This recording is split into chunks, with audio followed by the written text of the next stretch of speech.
All right, good evening. We're going to get started. Thank you for being here.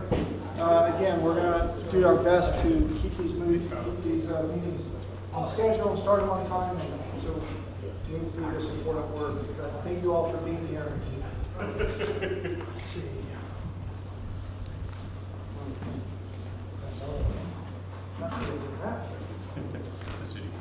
Thank you.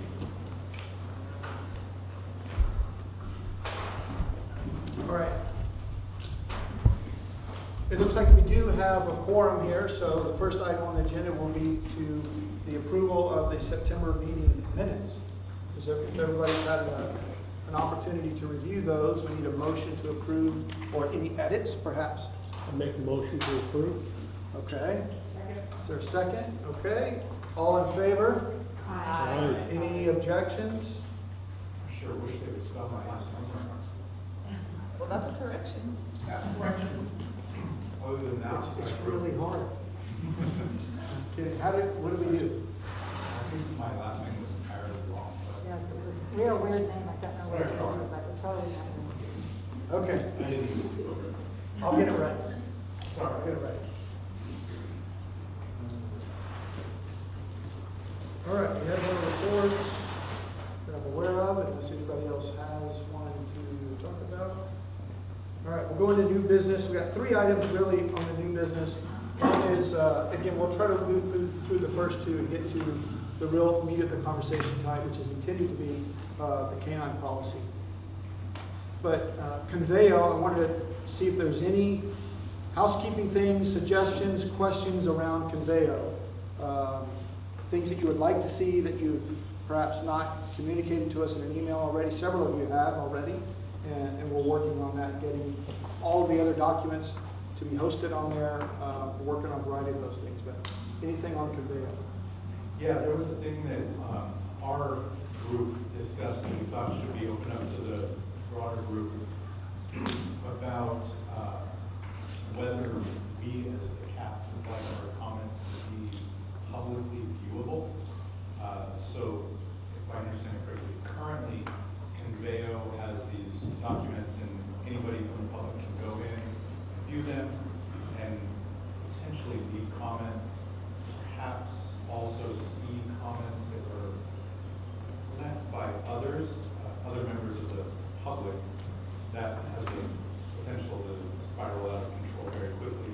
But there was some open discussion about whether we would prefer for our own comments to be visible publicly, or to maybe create two documents, one that has publicly visible comments and one that is not, so that those can be broader discussion perhaps. So I don't remember who had this. Well, let me add a little bit of let me add something else to that, and then we can open it up. Because right now we intend to, as policies move through the CAP, we intend to use Conveo to publish them for public comment as well, separate and apart from that. And then there will be a tile, that's the right term, right? A tile for the CAP that has all of the documents, all of your working documents, all of the exchange of presentations, all of your comments, everything that you're submitting, we're exchanging, all of that. There's a tile for that, and that right now is going to be password protected. So that only the CAP has access to all of those working documents and those working drafts. Separate and apart from that, we intend to use Conveo to, once we've made it far enough with a policy, to put a policy up for public review, and then the public can post comments directly to that. That's what we intend to do. I don't know if that helps add anything to the conversation or not. I think I think the question was a public viewing one, whether we wanted to allow public comment to be visible among the public. I don't know, correct me if I'm wrong, Karina, but I think it was either just allow public to submit their comments, and we on the back end can see their comments, but not allowing public to view each other's comments, because that can, create issues. Okay. If they identify information, somebody doesn't agree with somebody's recommendation or comment, and I think that was the question, whether the public-facing portal are we going to allow the public to view other people's comments, or are we just going to allow them to submit their own comments? Okay. Does the CAP have feelings and perspective on that? On the public being able to post comments and then view other community member comments as well, correct? Yeah. Is that how we discussed it, Karina? I think there were a couple different ways, but yeah, that was one of them. If we want to allow kind of like a social media platform where they can comment and respond to each other, or if we just want them to be able to share their comments. To us, and then we will see them. Well, And then, I mean, there'll be behind the scenes things that we can capture. yeah, and realistically, all of those comments could be exported to be shared. Yeah. That's fine. What's the intent of the comments? For us, we intend to post it so that we can receive public comment and either respond directly to and post a response to a question on the document. That's kind of the ideal. I think there are some options whether that person is identified as anonymous or that, I think that's kind of a separate thing that needs to be decided as well. But our intent is to post it for public review, public comment. If there are questions or comments from the public, then the department will respond to a particular question if it's appropriate and relevant, and we'll respond to that as we're working through this. That's what we intend to do. Now, I do agree that potentially that can kind of blow up and spiral out of control at times. So, There's two sides to that. If you yes. protect comments to where you're only keeping them, what's the transparency? So Mhm. transparency is a priority. So Yeah. we need to make sure that being transparent is also receiving the good, bad, and the ugly. Mhm. The other disadvantage is you don't want to create a social media platform to where you're creating kind of the overarching negative, Yeah. communication between, the public and the community as well. If there's a way that you can audit and ensure that these are actual posts and instead of we hate police die, something like that, that may be useful. I think Conveo has the ability to Tweet it out, okay. export all of the comments, anything that had been contributed or submitted related to a document. I still don't know that it answers the question of so the public can post it, but should everybody else get to see it? I think that, to your point about transparency, that is the point of it. And that's why I'm saying if it's relevant, then we would respond to it with answering the question or whatever. Because it will only be during this public review phase that the policy will be there. At some point, it'll be taken down, revised, whatever is the final, and then those, as a manual or individually, will be submitted kind of on the website kind of permanently. The Conveo will be kind of behind the scenes where the public can still, after things have been finalized, the public can still go, what about this or what about that? And we'll respond to that. Will it be active responses? Yeah. Well, also consider that you may have repeat questions. And Yes. so sometimes I like to kind of troll or stroll, whatever. However you want to call it, through to see, okay, that's been answered already. Right. Because we could create a system where we're asking the same thing. Yeah, and I think one of the good things about Conveo is you can sort and you can organize all of the questions. You can group them into categories and then have a post about that. And we could comment, we could sort of characterize that and put context to that in our response too. And we've received 7 different questions about this. This is to provide clarity. Here's our response. I was just gonna say, if your intent is to not comment on it, it might not, if we hide it, then that kind of limits your ability to comment, right, or respond. I think we could still respond to the question, and we could certainly respond to the poster too, I think. But I think the intent would be to put our response up there that we had a question about this.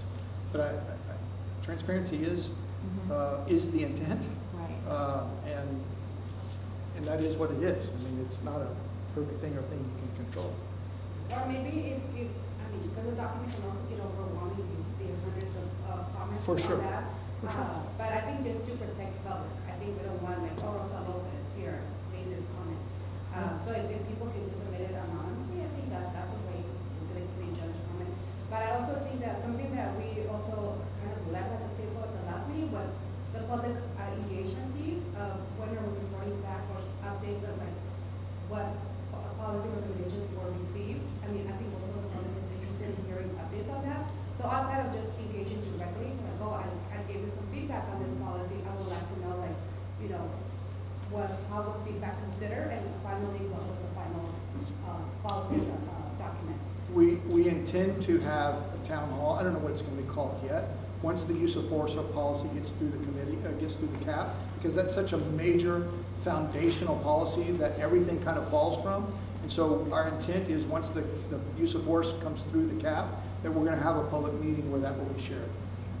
Where the policy is now, the different elements, and allow for a community meeting, for the community of input on that really big foundational policy.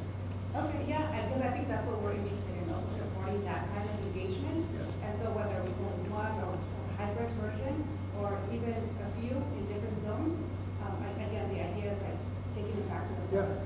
No, we're gonna do that, and I was gonna wait until we get the use of force, because everything else is built on that, pretty much.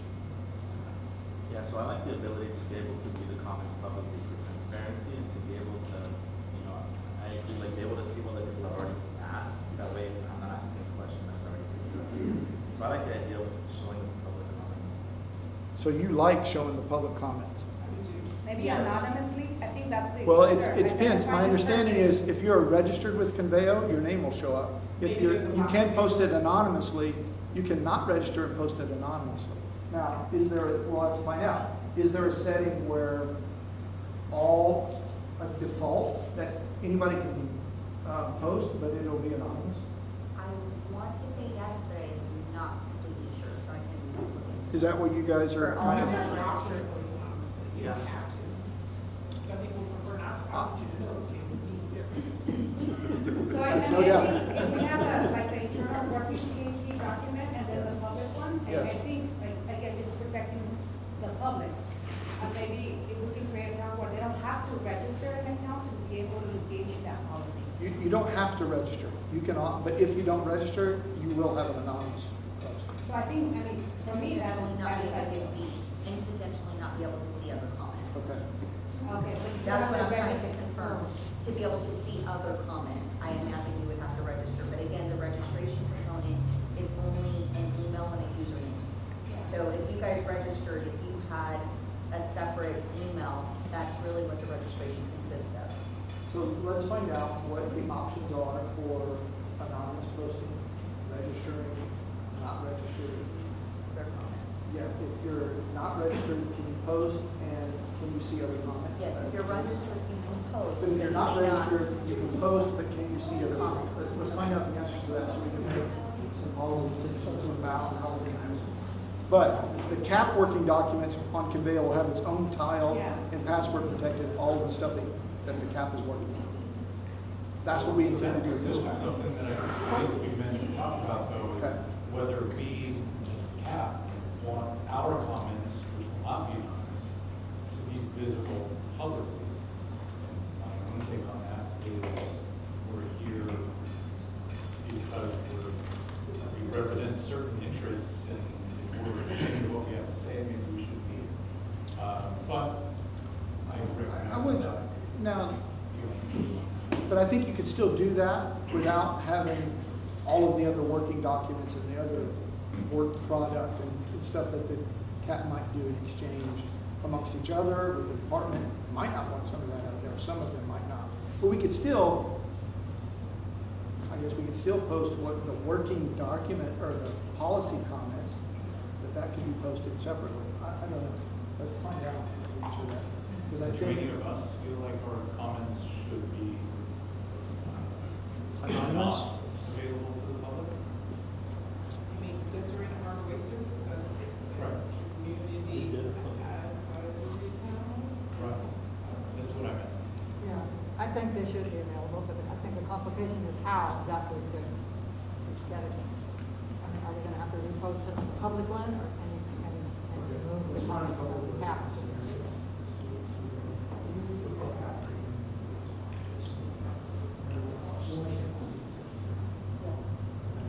And also, and there are any CAP members who feel like we don't want our comments to be publicly viewed.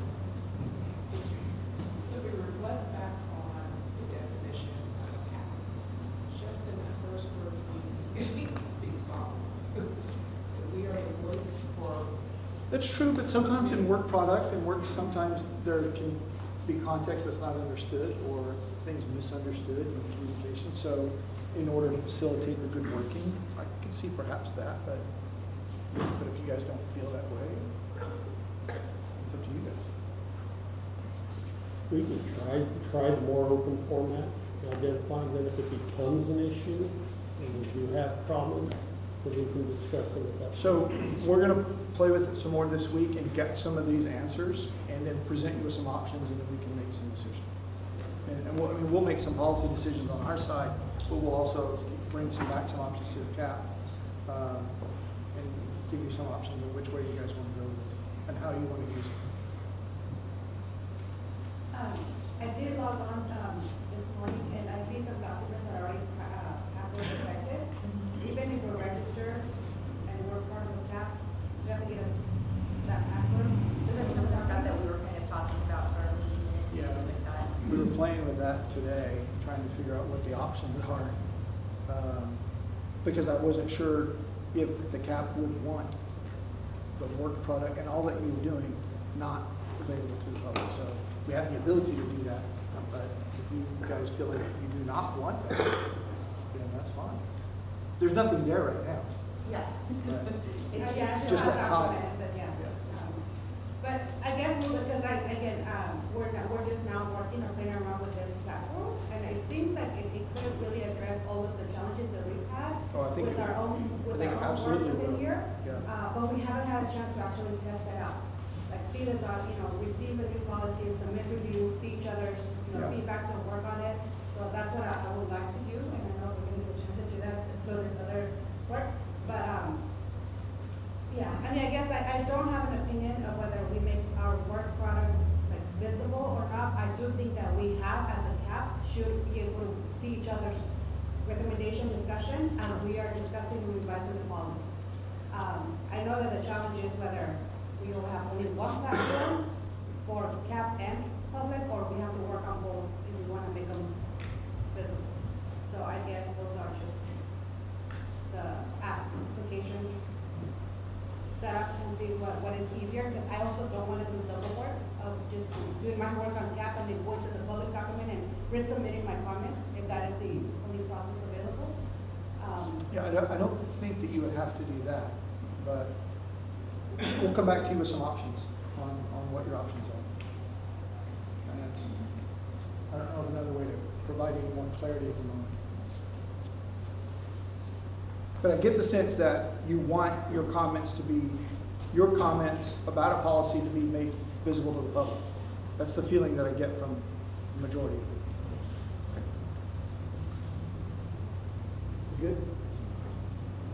Any other questions about Conveo, or has anybody not done any of the training or watched any of the videos or anything like that?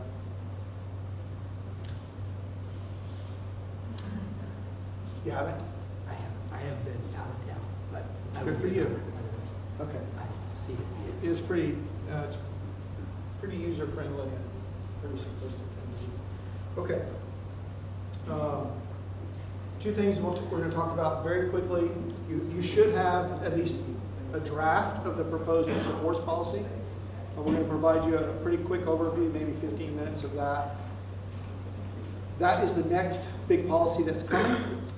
Obviously, it's kind of will inform some of the conversation that we'll have tonight a little bit as well, even though you haven't had a big chance to look at that. But that is the next big policy that will be before you.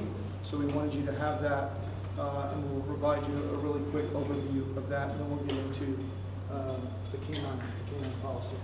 But just so we're all clear, and I want to share a little bit of what our intent is and what my perspective on this is. Obviously, policies are something that change very often and continue to change with technology and with case law and with court decisions, with changes in federal law, changes in state law. I mentioned to somebody earlier, we already have to make a change to the use of force policy with regard to the term excited delirium. I think Governor Newsom this week signed a bill that will outlaw the use of that term in January, I think. So we already have to we'll be making an additional change to the use of force policy. That is the nature of the policy. Policy with regard in policing should be based on sort of the best practices, contemporary practices at the time, an understanding of professional techniques, Supreme Court decisions, state law, federal law, all of those things provide the foundation of what a police policy is. And we're always reviewing them in various ways, and they're changing as we learn things and learn from them. You can tweak them where there are some things that, even though two departments are in California, basically operating under the same kind of guidelines, one department makes a different policy decision because that's how they want things to operate here. So there are some differences in that. And this thing is continuing to evolve of sorts. And so what you'll hear from the use of force policy and then taking into the canine policy as well is that I just want you to remember those kinds of things. This has been our approach to do that, to make sure that it is based on sound practices, contemporary policing practices, the best use of technology, and then obviously it has a legal foundation and compliance with all the laws and what it should be. So we'll have the use of force policy overview first, and then we'll get into the canine response. What I ask from you is to allow the canine presentation to take place. Please record your questions, and please keep track of what you want to have questions about. And then what I would like to do, again, offer it up. If you don't want to do this, we can not do that. But I thought we would break up into two groups where easier conversations can take place, and we'll have staff at each of the tables where questions can be asked. Otherwise, instead of we take it one at a time, it'll be difficult to get through all of them. But I want to make sure that everybody has an opportunity to ask your questions.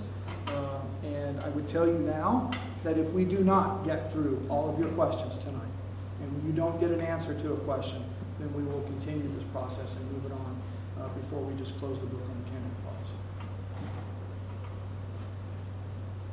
Any questions for that? On that before we get started?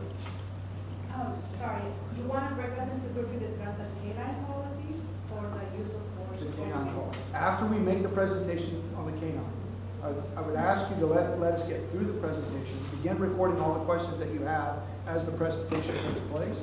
And then because there are 9 or 10 of you here now, I would like to break up into two groups, and then we will be at each of the tables with you so that we can get through more questions, and everybody will get a chance to ask questions, hopefully, because it'll be in a much smaller group, rather than trying to do one question at a time. Concerned over that? No, I guess I would just be curious if people would want to know, like, the final policy that was adopted based on our recommendations that was submitted. I don't know if it's fine to divide into group, or you guys will want to have that conversation as a big group. I'd rather What do not you be mean? in groups, I'd rather be all together so we can hear it, because that's part of what I'm frustrated with a lot of times, we don't ever know what other people are saying. Do we have a facility? Do we have a facility? Yeah, for the use of force. That's when we're going to start it with the use of force one. But okay, well, let's get through the presentation, then feel like I'll take a poll and see where you are with regard to that, because we're going to try to answer all of the questions and be responsive to your recommendations. And we'll get through that first. So we'll do the use of force policy overview real quick. It shouldn't take more than 15 minutes, and then we'll get into the canine policy. All right? Sarge, you doing it? Ready, sir. All right.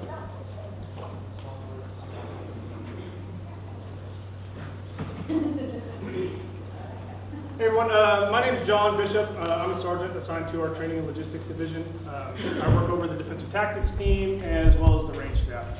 So what we're going to do today is I'm going to go over a very brief overview of our use of force policy. Our use of force policy is really big, it's long, and it's got a lot of content to it. So our intention today is to have about a 15-minute overview of what we've been working on the policy and kind of let you know what's coming up in the next couple meetings as far as getting your guys' feedback, communicating with you guys, and then what policies are to come in the future as well.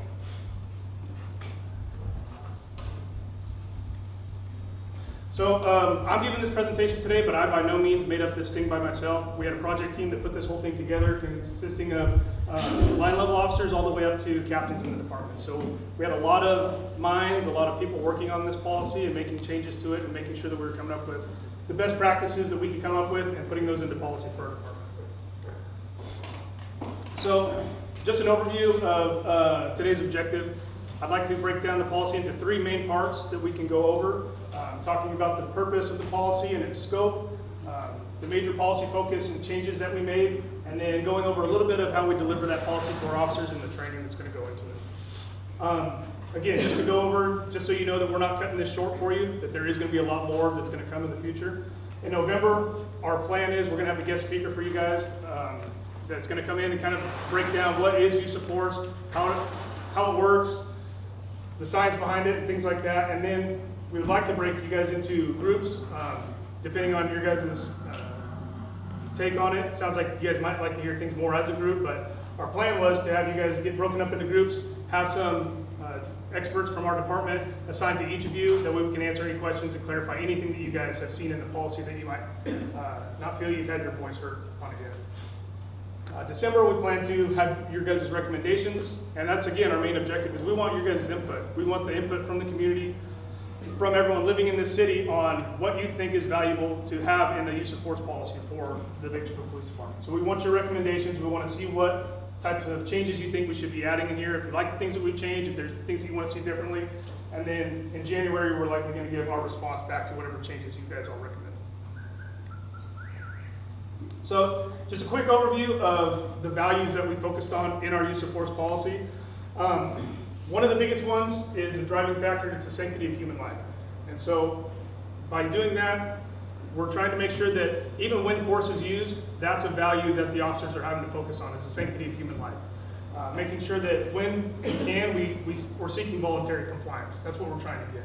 But in the event that force does get used, we still want to make sure that we're making every effort to preserve that human heartbeat and that human life. Bias-free policing.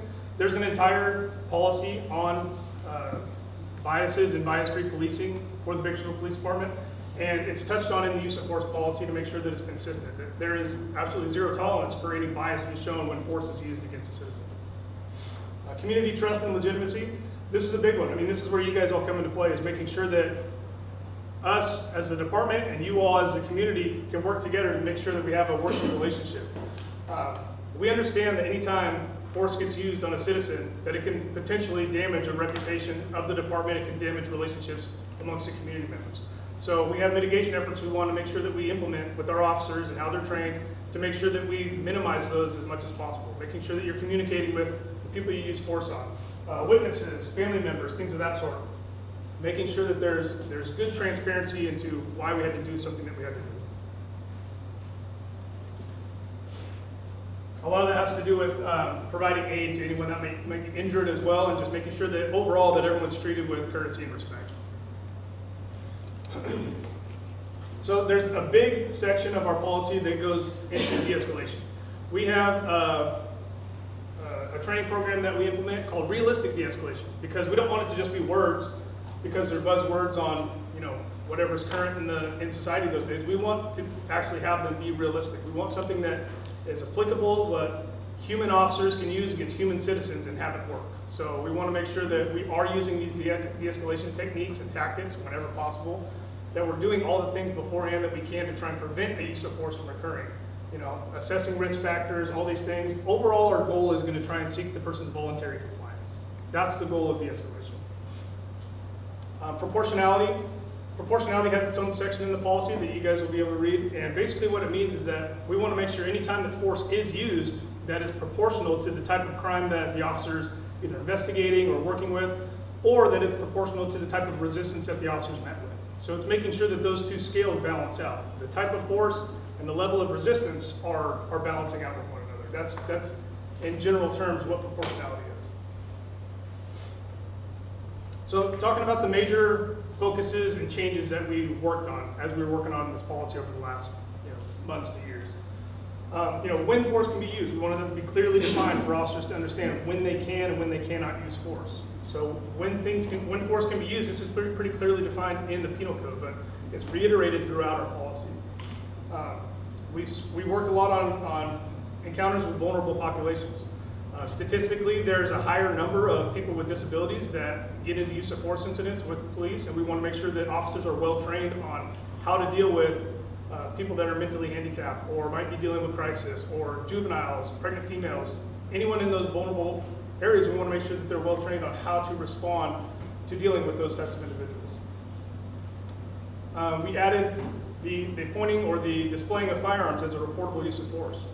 So as we'll get into it in the next slide, different types of levels of force and how they're reported. So historically, that hasn't been a statistic that's been collected. It's something that has happened throughout the course of an officer's duty. They may have to point their firearm at someone.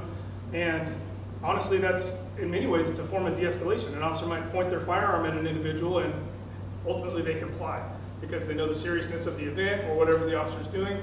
And so we're going to be reporting that as a level 1 or a lowest level use of force. Planned tactical responses. This again goes into our de-escalation policy. You know, what type of information is the officer getting whenever they respond to a call? How are they gathering and confirming that information through the dispatcher or contacting someone who might be calling the police and making sure they have as much information as they can before they go into a scene? There's many case laws that have established the need for intelligence and information gathering before going into a scene or dealing with someone. So this goes into what we do whenever we plan those tactical responses. Also, use of force prohibitions. You know, just touching on a few of them, the carotid restraint is prohibited in our policy. That's one of the things that was changed from policies in the past. It used to be a technique that was used by officers, but like Chief Terry said, policies and practices change over time based on case law, based on changes in laws state by state, and this is one of the things that got changed. It's a carotid restraint was removed from use by any law enforcement. Shooting at or moving vehicles, and there's a big section on the duty to intercede and what that looks like for an officer to have to intercede if they do observe excessive force or they feel that there's excessive force taking place, how they handle that. Also, there's a huge part of supervisor responsibilities. We place a lot more trust and responsibility in our supervisors and how they're supposed to respond to use of force. You know, it's not just going and checking a box and checking on a person. There's a full investigation that takes place. Anytime an officer uses force in the field, the supervisor is going to come out and they have a full investigation they have to go through and document.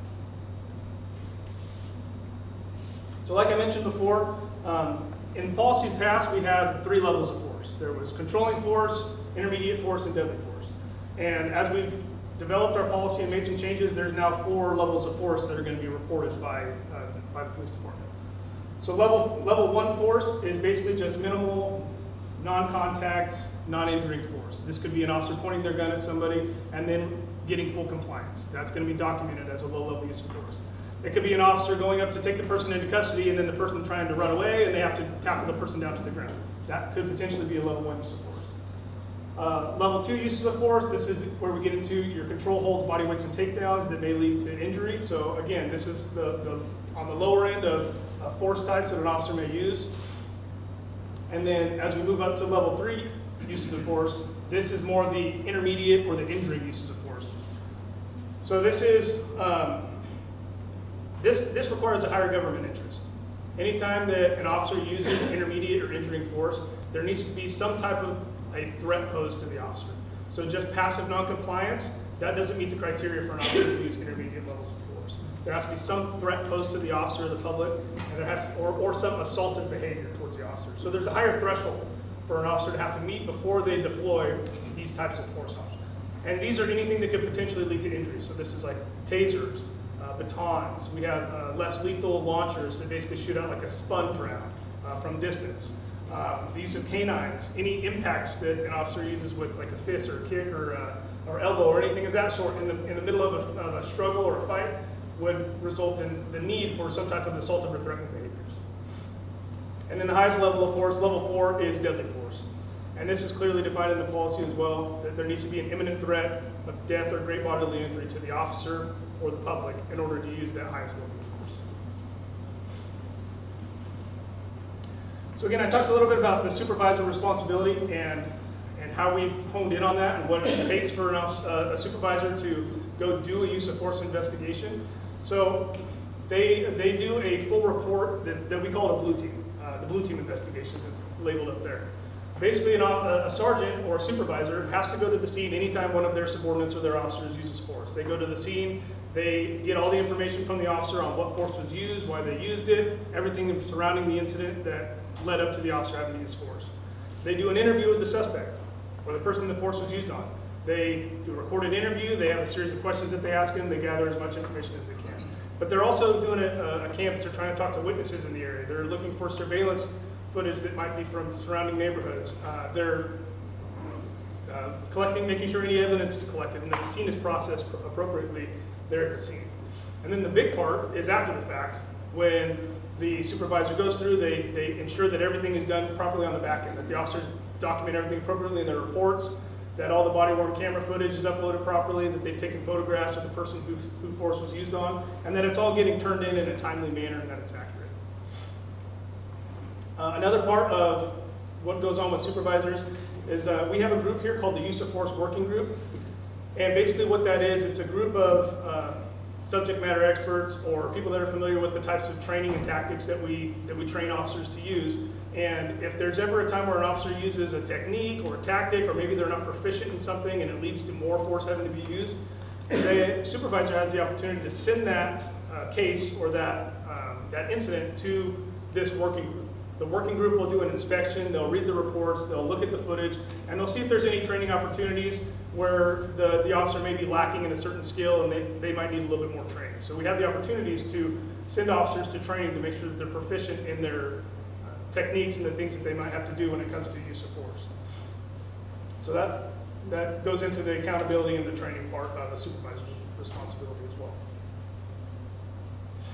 So how is this training all, and this policy and everything that you guys have just digested over the last 5 minutes, how does this all get sent to the officers? How do they absorb it? So there are DOJ recommended training that we have to touch on, or that we've been touching on them through our training, but we're gonna make sure that it's even more so. So there's even more training that the officers are gonna be getting.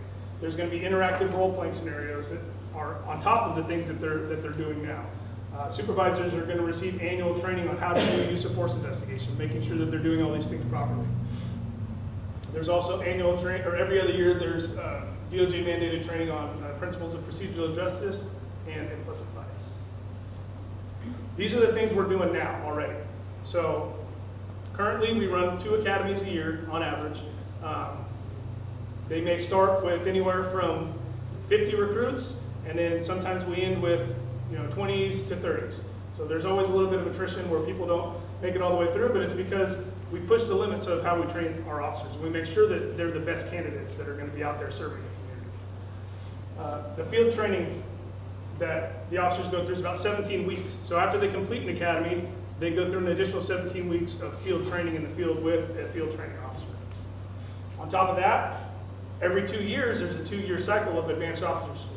So that consists of, currently, that's what's been happening, arrest and control training, use of force legal updates, strategic communication, as well as things like domestic violence and emergency vehicle operations. That's a 2-year cycle officers have to complete that. That's a post standard for the state of California.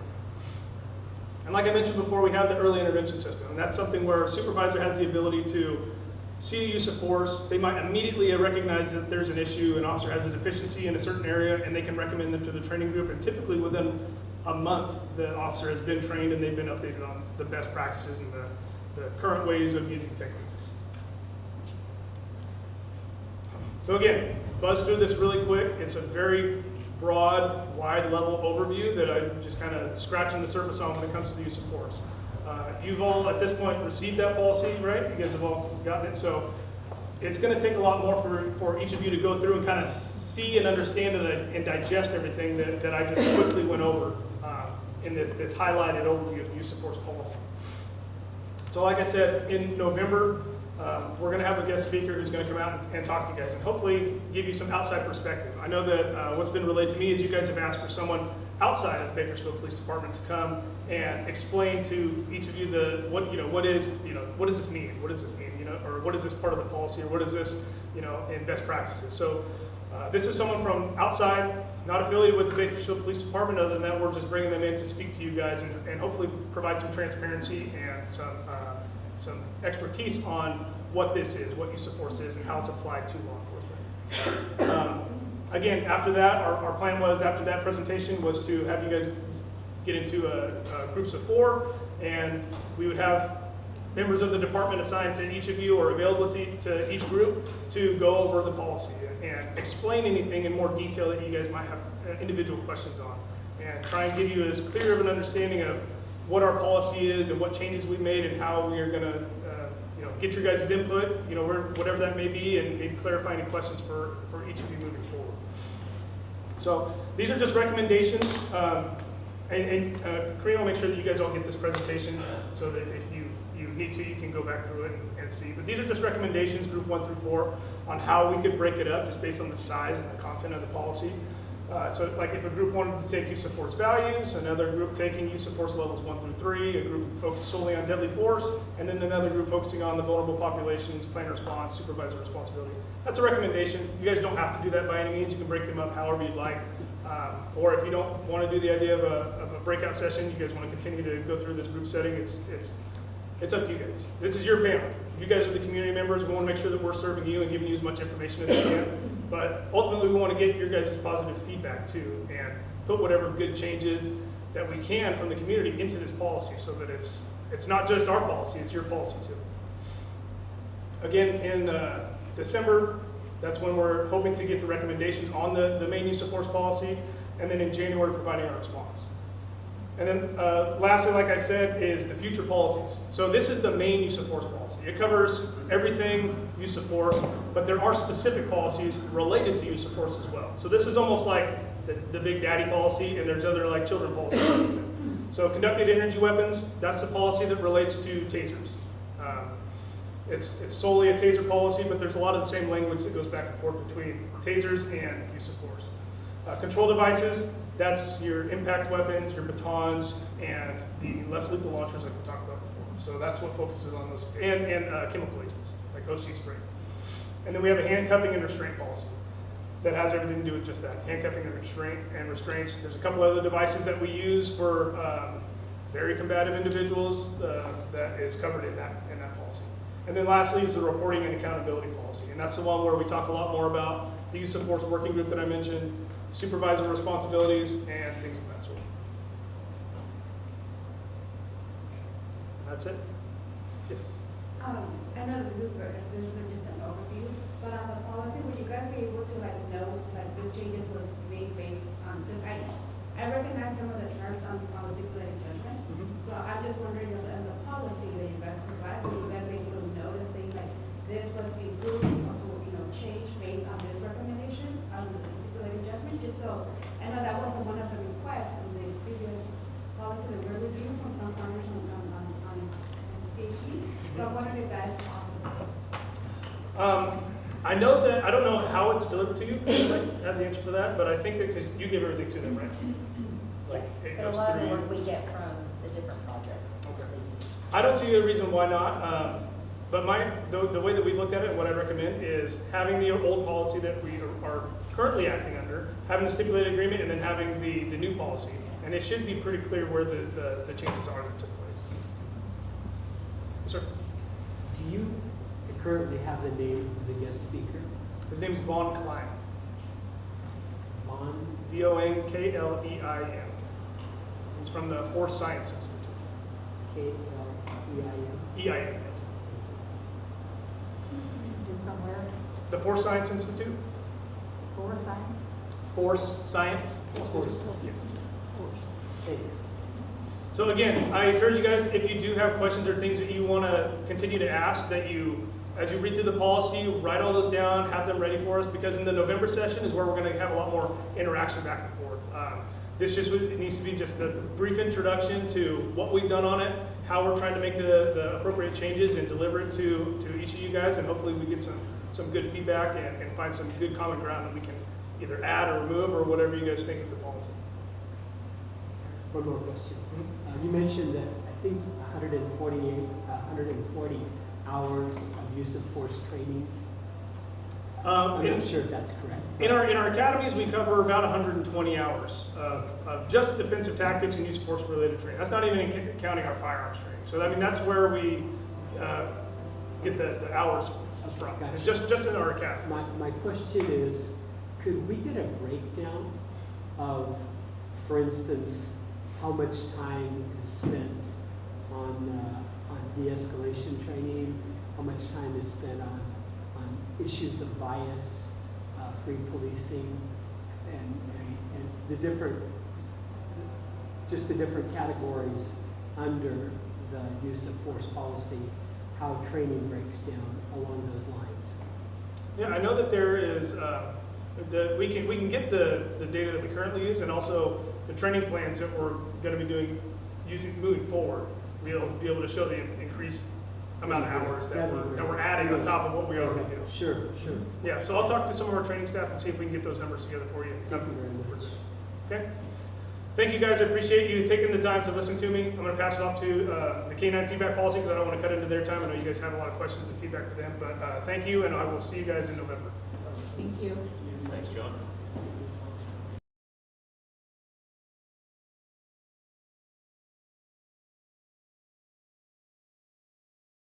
Now we'll go through the presentation on the K-9 policy. You probably saw a slide with some sort of a calendar or a reference for the use of force policy workflow. I will tell you now and acknowledge now that some of these big ones, it may take us a little bit longer to get through them. We recognize that. I committed at the beginning of this, and will continue to do this, is that we want to engage you in meaningful conversations. We're going to listen to you. We're going to respond to your recommendations and the questions that you have, and we're going to do our best to make sure that we exhaust that and resolve those kinds of outstanding issues before we move on to the next one. So we are going to try to keep us on a schedule of sorts if we can, but I also fully recognize that we may not be able to meet it with some of these really big policies. Some of the other ones may not take as long to do that. So I recognize that. This is where the police department's position is, and we're going to do our best to work through this. I would ask you to let us get through the presentation tonight. That is a response to your recommendations. It's not an exhaustive line by line because there were, I don't know how many there were, but there were a lot. But the policy that you have is a reflection of the recommendations that we accepted, the changes that we did. And we're going to cover some of the major ones that we did or did not, and what some of the explanation or the reasoning is behind that. Because we do have to make some policy decisions that not everyone agrees with. That's the reality. But we are working to provide the best guidance that we can, to give direction on how to operate, how the police department's task and operations and actions are to be done, and provide some guidelines for that. And again, based on contemporary policing practices, case law, and a variety of other things. And so that is what guides the decisions that we make.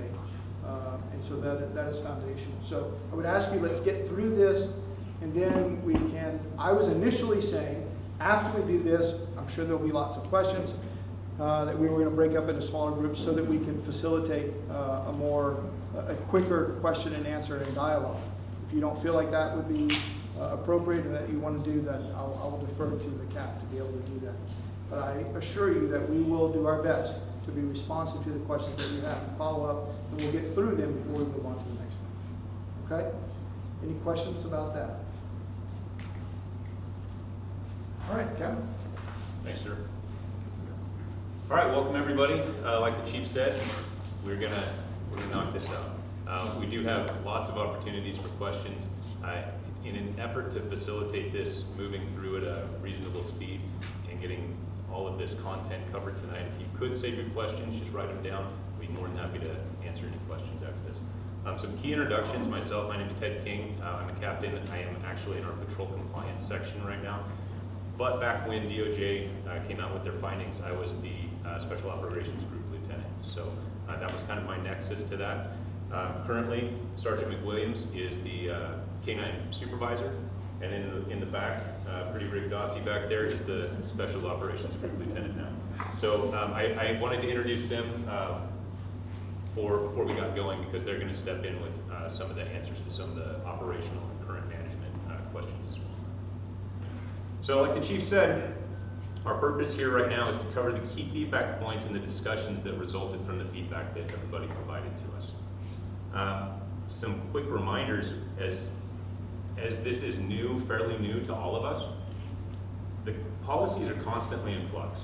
Okay, so even when we have a finished product, it's not going to be a finished product for long, right? There's always going to be annual reviews, there's always going to be new practices, there's always going to be case law, and things like that change. I think that we talked about it during one of our presentations before about California was looking to outlaw apprehension canines, right? That was a bill that was up with the state legislatures earlier this year. If that passes next year, this all changes, right? So I want to really emphasize that this is not stone, this is paper, right? We'll always be able to update this stuff. Also, the policies frequently overlap. So sometimes we refer to it as an umbrella policy, like we talked about with the use of force working group and the use of force policy. Sometimes it's almost like those nesting dolls, right? So a smaller policy may have a nexus to several different policies. So I say that to say this: none of these policies exist in a vacuum, right? These things are things that all of our officers get training on, that some officers get more training than others, that there are different roles and responsibilities that are outlined in a use of force policy that have application to a canine policy, and vice versa. The timeline, I'm going to talk about deadly force real quick, and then we're going to break up the rest of the feedback. Deadly force seemed to be such a big component of the feedback that we wanted to talk about that specifically right up front.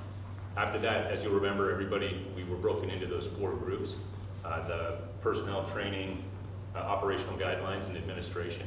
And so that's the way that we've designed the feedback to go back to the group as well. So, like I said, if you are in one group and you've got questions about another portion, more than happy to answer it. You're not stuck just asking questions about the group that you were in.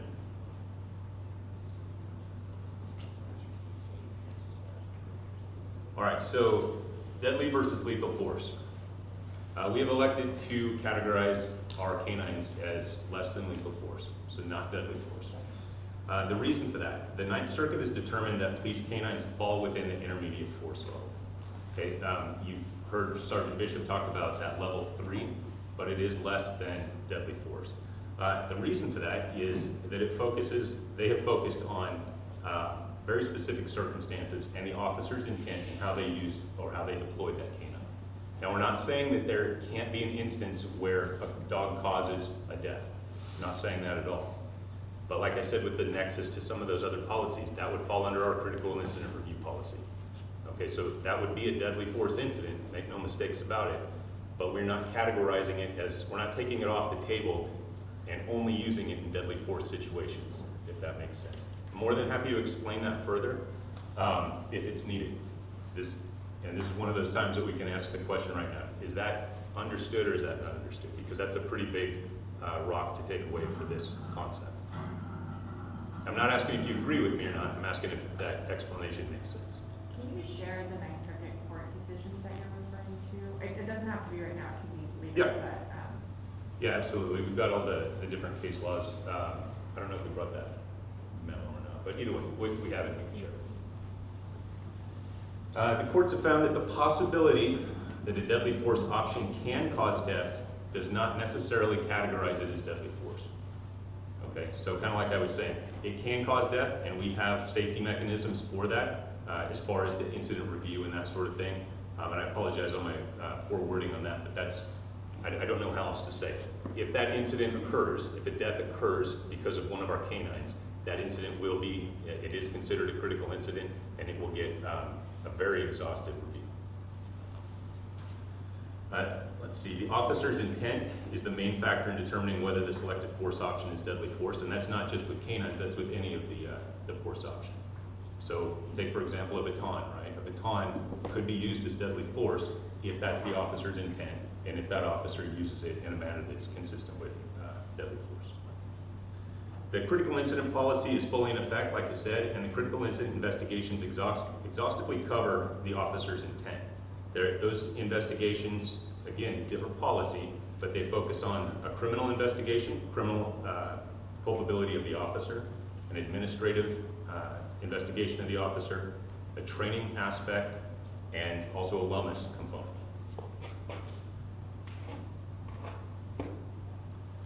Okay, moving on from deadly force. Again, happy to talk about questions after the fact, but moving on from deadly force. Analyzing the feedback. All the feedback that was provided through your groups was reviewed and discussed. Frankly, we don't all agree on components and data that goes into this stuff.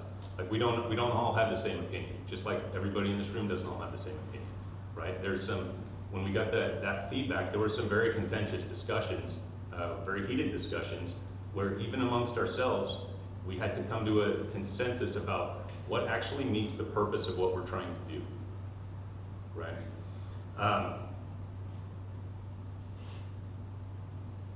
It's important though, and I really want to emphasize how important that is to not all see eye to eye on these things, because it's that unity of purpose and diversity of thought that makes a strong policy, right? We all want the same thing. Everybody in this group wants the same thing, which is a policy that is thorough, it's fair, it's transparent, and it provides the right guidance to the police department as far as how we want to use canines. We don't all see eye to eye. People on this side don't see eye to eye. People in the group don't see eye to eye. But that's perfect, right? We want all of that. We want all of that for consideration so that the people that have to make these tough decisions have all of that information to make those decisions from. Okay, the concept grouping, I talked about that just a little bit ago. We felt that it was necessary because we could spend so much time talking about the literally over 1,000 comments that were given to us as far as feedback goes. We selected these key feedback themes and examples for this presentation because as we discussed the feedback, these appeared to be the heart of many of the recommendations, right? As I stated earlier, all the policies are under a constant review and they don't exist in a vacuum. Policies with the nexus between them are frequently discussed and new considerations arise, changes are made accordingly. And then regional relevance. This will be brought up at several points throughout our presentation tonight. We need community buy-in and support. We need our community's buy-in and support. Justice doesn't change, but the problems and tolerances vary depending on the community that one finds himself in. We'll talk about some more examples. There are actually some examples that were brought up through the feedback process. We want our policies to represent legal, ethical, and purposeful and professional guidance to the people who protect our community, to our officers and the handlers specifically in this. And we believe that success happens when we combine leadership, character, integrity, compassion, and ability with the people who wear our department's badge. These are the 4 areas that we discussed, and these are the 4 areas that we focused on. And as you remember, most of you were broken into one of these 4 groups if you were here during this process. Let's see, all opinions and questions are welcome, regardless of which group you're in when you provide feedback. Okay, so first, personnel. The feedback focus for personnel centered on selecting qualified people for the canine unit, their supervisors, and their managers and commanders, as well as the duties of the selected personnel. Some examples. Please direct your attention to the blue highlighted text. This is one of the recommendations that canine supervisors shall have particular training and experience handling canines. After discussing that feedback, we changed the policy verbiage to this. During the first year of an assignment as the canine supervisor shall attend a canine unit supervisor course approved by the Special Operations Division Commander. So, why is that? The canine unit's a relatively small unit, and the officers assigned as handlers tend to hold that assignment for an average of about 5 years. Meanwhile, other officers and supervisors have significant experience that helps younger officers. Some of these assignments, such as internal affairs or robbery homicide, or community relations, special enforcement, SWAT, strategic response. A lot of those other assignments have a very strong nexus to supervision, leadership, and the type of influence that we want on these canine handlers. If we created a situation where all of the people up the chain had been canine handlers, then we fall subject to that echo chamber effect. Doesn't mean that nobody up the chain will have that experience, but it doesn't. We're not in a position, or at least we don't feel it's the best choice to require that they have that specific canine handler experience. And I'll give you an example. I don't have any canine handler experience.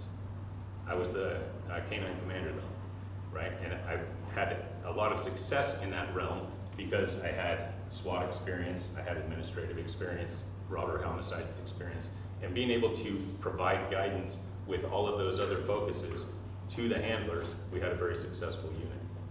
If it was, like I said, if it was required that everybody had that training or that had that experience as a handler, our pool of viable candidates becomes very, very small. That said, we definitely want the people that are in those positions to go to training, right? We want them to go to supervisor school, canine specifically, supervisor schools and management schools and commander schools.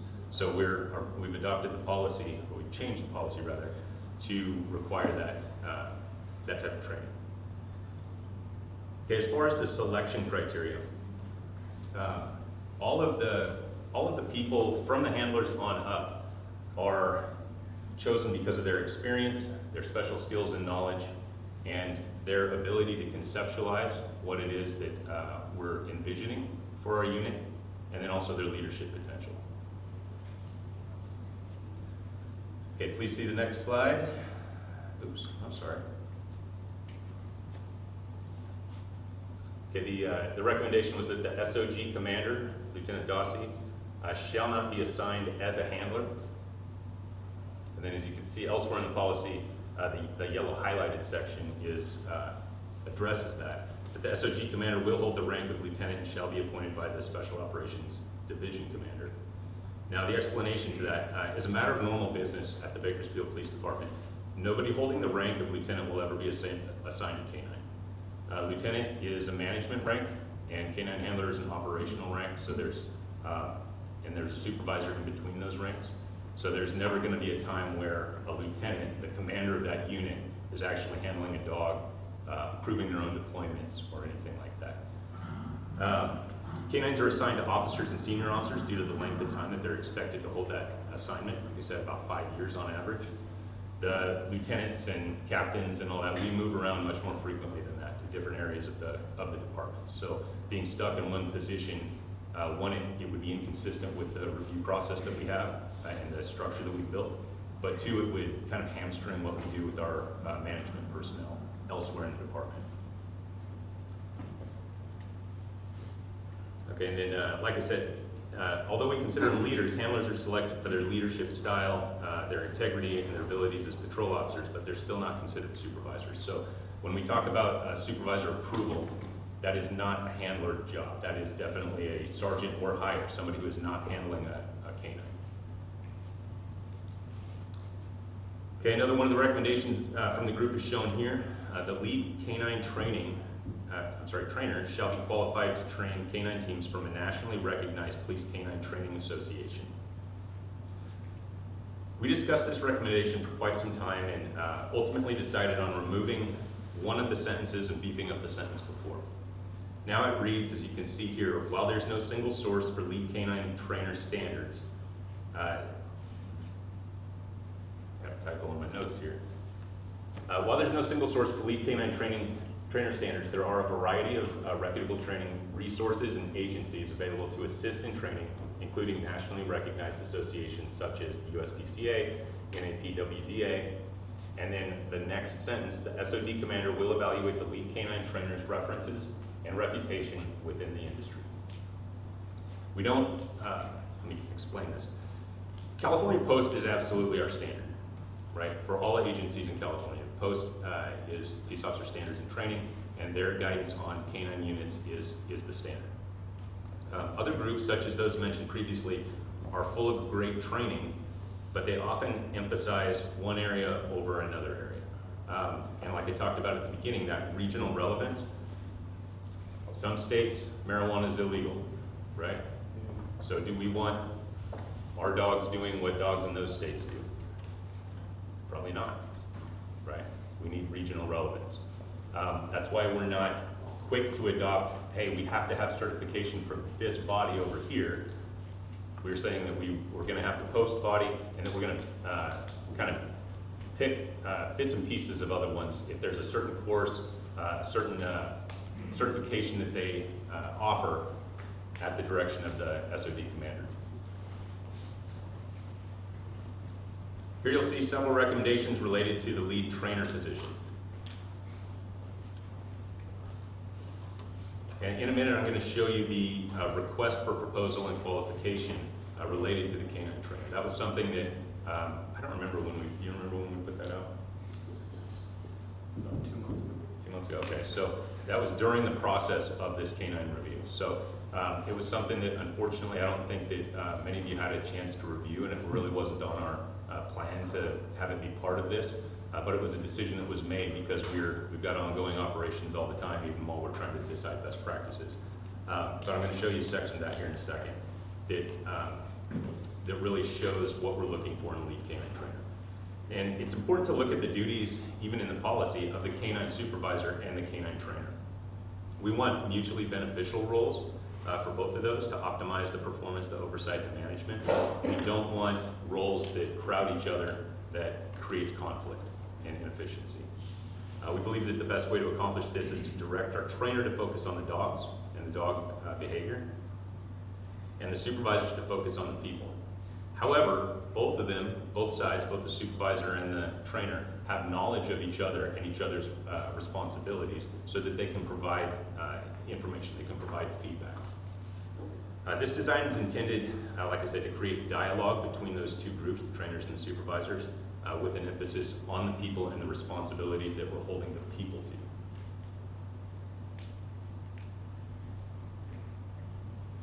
This is an excerpt from that RFP. This is the section specifically that says what the lead trainer's focus and responsibilities are going to be. Like I said, the design is focused on the dog, which I don't know if everybody can read that or not. We can get you a copy of this as well.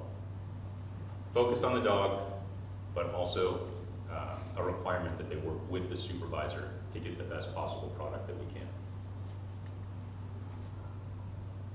Okay, moving on to the operational guidelines.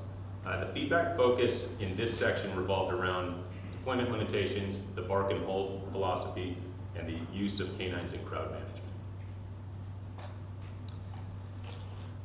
Okay, here you'll see recommendations to clearly limit when handlers may direct or allow their dogs to bite people, and that those situations should be limited to when exigent circumstances or an immediate threat is evident.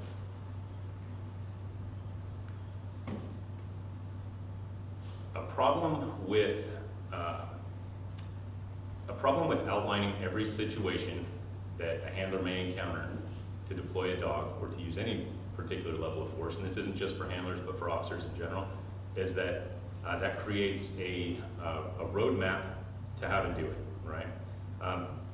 A lot of times we see these recommendations, and that we want almost check the box. If it doesn't meet this, then you can't do that. The problem with this is that these situations are rapidly evolving, and the handlers are selected for their ability to assess information and decide what's appropriate based on their training. This debate arises pretty frequently, and it's logical to think that a check-the-box style policy is effective. The problem with these roadmap policies is that they don't have the capacity for the evolving variables, and additionally, reliance on roadmap policies builds in a defense for poor performance as long as it was within policy. So if the handler can articulate, well, I checked this box and the policy says that they're biteable after this, then they can send their dog for that, right? And it's a built-in defense, even if upon review we say, it really wasn't appropriate. Yeah, you checked the box, but it wasn't an appropriate deployment. We would expect better judgment from that. Now they're protected by the same policy that we're looking to hold them accountable for. So our emphasis is really pretty well delineated. You have the deployment guidelines up. If you could read through the deployment guidelines, I really don't want to go down a rabbit hole, but I really want to emphasize the fact that although there aren't check the box roadmap type thing for deployment, there are some pretty stringent deployment guidelines. So if you don't mind, Ryan. Yeah, the deployment guidelines listed in our deployment guidelines section says when determining circumstances that require immediate action, several factors should be considered. The decision to deploy a canine for an engagement must be based on the facts known at the time prior to the engagement and will be assessed using the standards of objective reasonableness, necessity, proportionality, and consistent with the department's use of force policy. B, the nature and seriousness of the alleged offense. C, whether violence was used or anticipated based off individualized information specific to the subject or situation. D, whether weapons were used or anticipated based off individualized information specific to the subject or situation. E, the degree of resistance or threatened resistance, if any, the suspect is shown as categorized in section 300.6 of the use of force policy. The suspect's known or perceived age, recognizing that deployment for individuals perceived to be under the age of 18 is prohibited, unless approved by a command level officer at the rank of captain or higher. Any deployment under these circumstances requires use of force documentation that identifies the commanding officer's justification in support of deployment. G, the imminent threat of injury to officers or others caused by the suspect. H, risk of harm to the public and other officers at the scene if the canine is released. And I, the potential for the suspect to escape or flee if the canine is not utilized, depending on the seriousness of the offense, potential for escalation of violent behavior, and/or escape of a dangerous subject. So as you can see from those, while we're not doing a check the box style, we give some very clear guidance as to when a handler can and cannot deploy their dog. And we expect them and we hold them responsible for making the decisions within that guidance that we've provided. One of the recommendations we received was related to the bark and hold definition. And after discussion, the definition was changed to reflect the recommendation. Back that up. For that particular one, it was that, let's see, our previous definition said that if somebody, that the dog would find them and it would not bite unless they moved or provided some form of physical resistance. The feedback was that we would take out move, because a move could be any number of things, and I think that there was some supporting documentation, a white paper, and I don't remember who it came from, but it was specifically about this and about some of the psychological components of introducing a dog to a suspect, and so we agreed. We took move out, and now it is only a physical form of resistance. Another recommendation highlighted the New Orleans Police Department's move to significantly restrict the use of their canine program. The U.S. DOJ, so the federal DOJ, required that the New Orleans Police Department canine policies and procedures comport with best practices and current professional standards. That was what their requirement was. And part of how they did that, how they met that obligation, was requiring that the suspects exhibit, quote, aggressive resistance, end quote, and they said that that was defined to exclude concealment and refusal to surrender without warrant. We read through that report, and I don't know, we can make that available, it's online as well, so I don't know, I know somebody's read through it, but I don't know if everybody's read through it. While there were some recommendations, looking at the underlying causes and the underlying reasons for those recommendations is very, very important, because we're not comparing apples to apples right here. What the DOJ found was that the New Orleans Police Department had dogs that their handlers could not control. Their handlers weren't attending training. They had no form of consistency for any type of training because there was a significant lack in training. And while they were there interviewing these handlers, they had one of the dogs attacked two of the handlers. So, I mean, they had a very out of control situation. This was back in 2011. They have restricted the use of canines. They have had a drastic decrease in bites from that time to this time. But taking that and what their situation was and using it here, again, I talk about regional relevance. There's a big cost to doing what they've done, and there was a reason that they did it. So I'm just not, as we discussed it, we didn't feel that a lot of the issues that were occurring there are the issues that are occurring here, and we feel like we have safeguards and policies and oversight that prohibits a lot of that.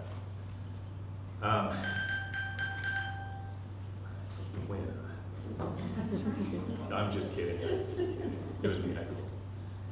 Aggressive resistance, defined to exclude concealment or refusal to surrender without warrant. that sounds great, right? But say you have a homicide suspect, right? Or a sexual predator, or somebody like that that is not compliant, right? That they have a weapon with them, but they're not involved in aggressive resistance. They're standing there with a gun. They're not aggressive, right? Is it better to take canines off the table for that? Right? And now we are limiting those options for de-escalation, those options for force minimization. I don't know. I don't think so myself, but again, it's not. This isn't Ted King's policy, right? This is a decision that we have to make, and these are the discussions that we were having ever since this information came to us. The bottom line is that we can take a less lethal option off the table, right? We can absolutely limit the engagement numbers, but what will that do for lethal force encounters, right? If our goal is to, if we don't care which way the lethal force encounters go, then we can take all sorts of less lethal options off the table. But we do care about which way the lethal force encounters go. So the decisions that we make, again, they're not made in a vacuum. They have a result that may not be exactly what we want by making one decision over another. Okay, this recommendation is that we change the BPD policy to prohibit the use of canines for crowd control rather than allowing captains or other supervising officers to authorize such deployments.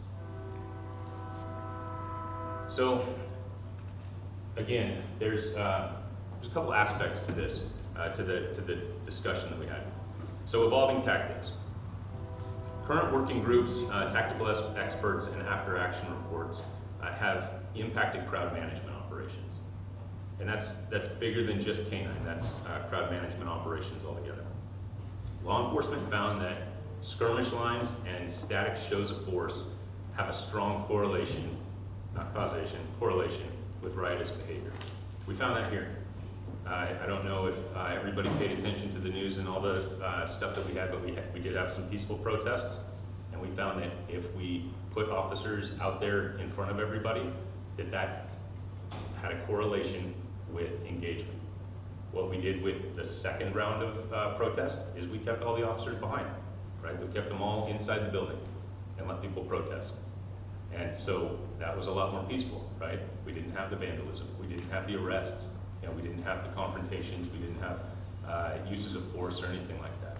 So I say that to say this, that these tactics and these, what it is that we're doing and how it is that we're managing our resources is constantly in flux, and we're always evaluating the tactics.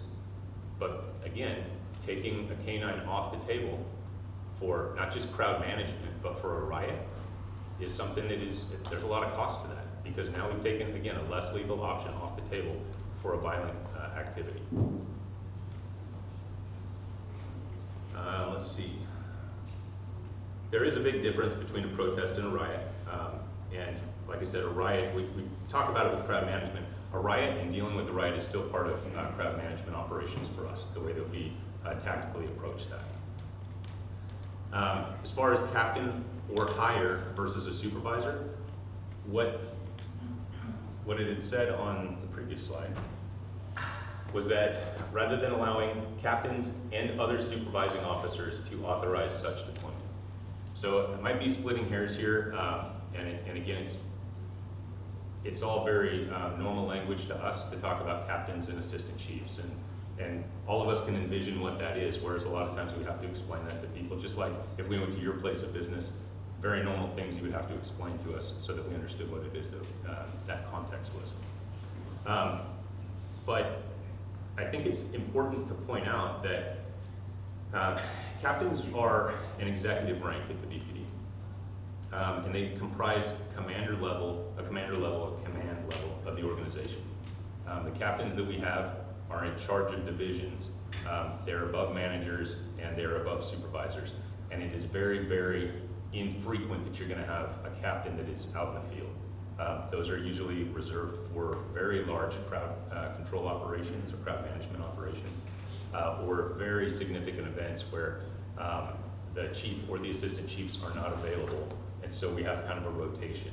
Just to add a little bit of context on that, for our duty rotation, right?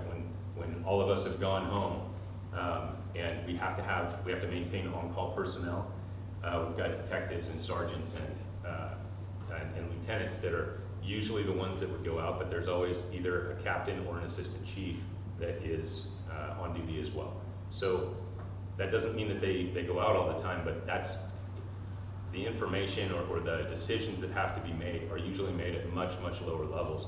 And being able to have that level of input on that decision is literally somebody who's speaking for the department. We don't generally allow that at the lower levels. So I don't know if that adequately explains what the difference is between captains and supervising officers, but I felt like it was worth bringing up that it's not just a field supervisor that's going to make that decision. It's not just the field supervisor's boss that's going to make that decision. It's the field supervisor's boss's boss that would be making that decision. Somebody that, like it right now, sits in these groups and has these conversations and meets with the community and has a lot of frame of reference for the seriousness of what those decisions are. Please take a moment to read this recommendation. It says that, if you can't see it, the BPD policy should provide more thorough guidance on the information to be provided to and assessed by supervisors considering whether to approve a canine deployment. And the canine policy is not the only place where supervisors develop that barometer of what's important. Supervisors begin with 120 hours when they're promoted to supervisor or sergeant. They begin with 120 hours of field training and then participate in 80-hour post-mandated training. And then they receive annual update training along with any additional training that they seek themselves. And that's just a baseline, that's just a foundation. Additionally, all supervisors receive canine-specific training from both the canine unit and during the previously listed training. So even though they're not a canine supervisor specifically, they are field supervisors, and there's a chance that they may be documenting that handler's use of force. And so they have training that is specific to canines as well. So here are a few of the canine-specific training topics that field supervisors receive. So you can see up there that it's not just bites. I apologize if that's small, but state and federal laws, ethical aspects of canine deployments, canine handler selection, dog selection, organizational expectations for the canine unit, for the supervisors, working dog health care and first aid, criminal investigations, civil investigations, training documentation to include CATS, which is our documentation system. We'll talk about that in a little bit. Community engagement, their required canine handling training, handler training, and the blue team entries and report process like John was talking about earlier. There is a lot of information that they receive as part of their training related to canines. Speaking of training, and moving on to the training category, the feedback focus for this category centered around psychological evaluations and training standards. So the recommendations for psychological testing for canine handlers it was one of the most deliberated topics in this whole process. It's a great idea. We like it. I think to a person the other day when we were talking about it yet again, not just for the canine unit, but for officers across the department, we thought it was a great idea. We're continuing this discussion in many areas of the department with the city management office, city manager's office, and with our people. And while we're not able to mandate this type of testing immediately, we have to develop several safeguards to help our people get the help, to get help prior to actually needing it. We have a very strong relationship with our risk management section of the city, which enhances our ability to get people timely help. We have created a wellness coordinator and a wellness center position that, again, focuses on officer wellness and mental health. And regarding the canine handlers specifically, they're subject to the same ongoing evaluations and early intervention thresholds as other officers, but they have an increased scrutiny during their selection and increased supervision throughout their operational and training periods. Again, focused on mental health, performance, their abilities, that sort of thing. Another change we made based off of the feedback is shown here. So the recommendation was more specificity regarding training standards. And like I said earlier, post is our minimum standard. The organizations, the other organizations that offer certification, sometimes it's great, sometimes it's not great. Sometimes a lot of those organizations, they subscribe to the fine and bite mentality, which relies on the deployment of the dog, that the decision is made at the time of the deployment to be the last chance that a suspect has to, or a person involved has to give up. The fine and bark philosophy that we subscribe to puts that decision in the suspect's hands all the way up until engagement. So even after a handler deploys their dog, a suspect could give up and the dog would be called off. It's not that way with the fine and bark. So again, it's just an example of how there's other agencies that do it a different way. There's other certifications that are offered, but we don't necessarily align philosophically with that. Okay, and the last category that we have is the administration category. The feedback focus for this category was monitoring the canine unit and then the CATS system and CATS-related issues.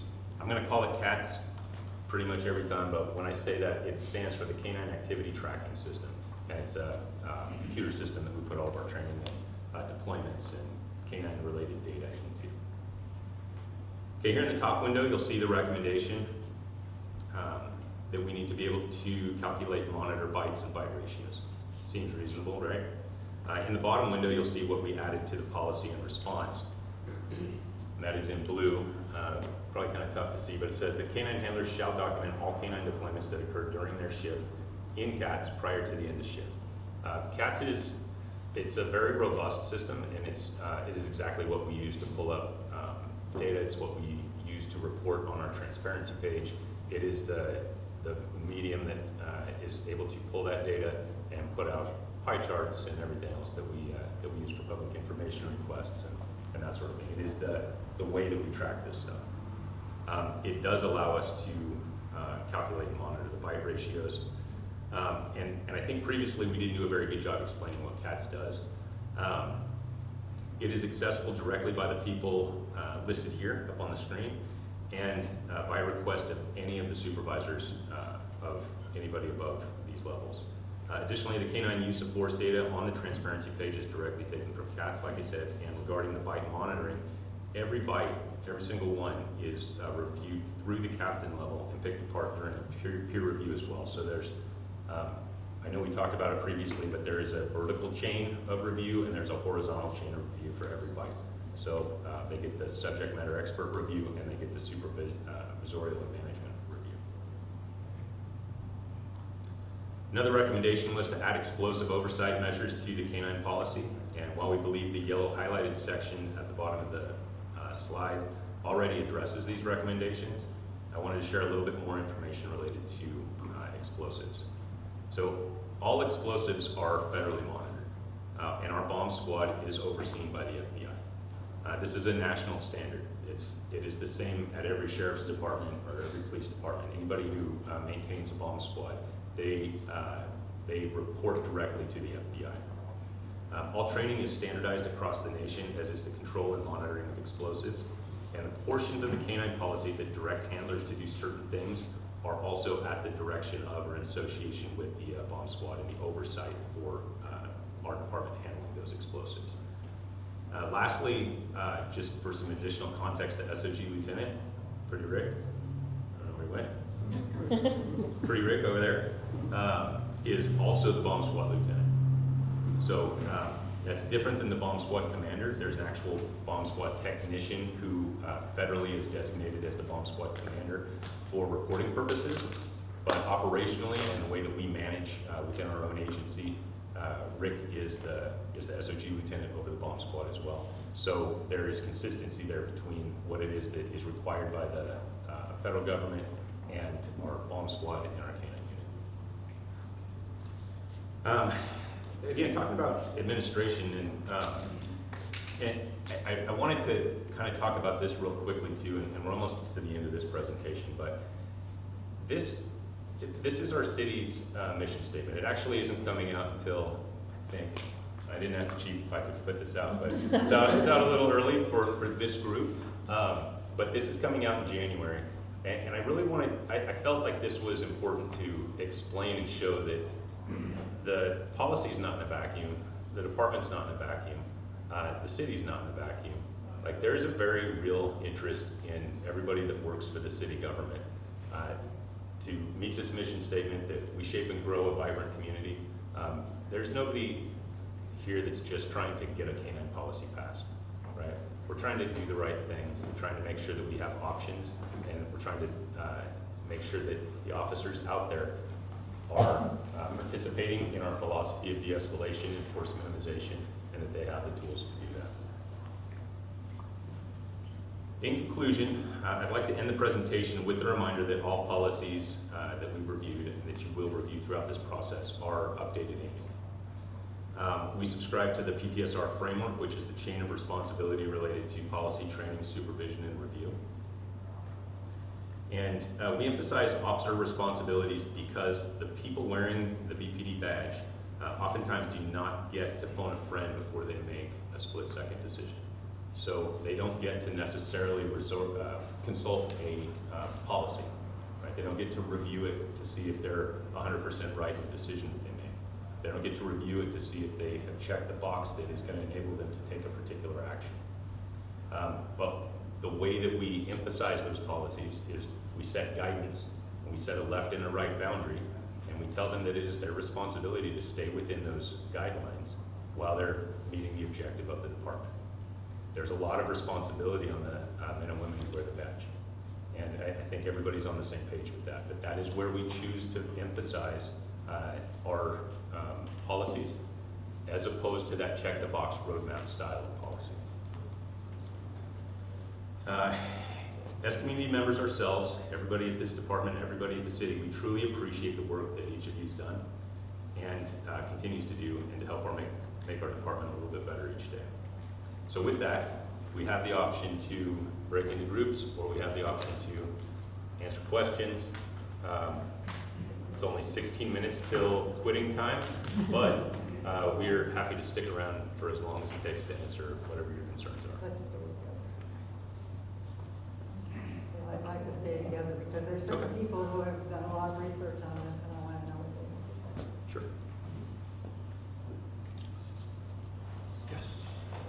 So, thank you for your presentation. I really appreciate you sort of going over, Yes, ma'am. the things that people suggested and the reasons why BPD didn't incorporate some of those suggestions.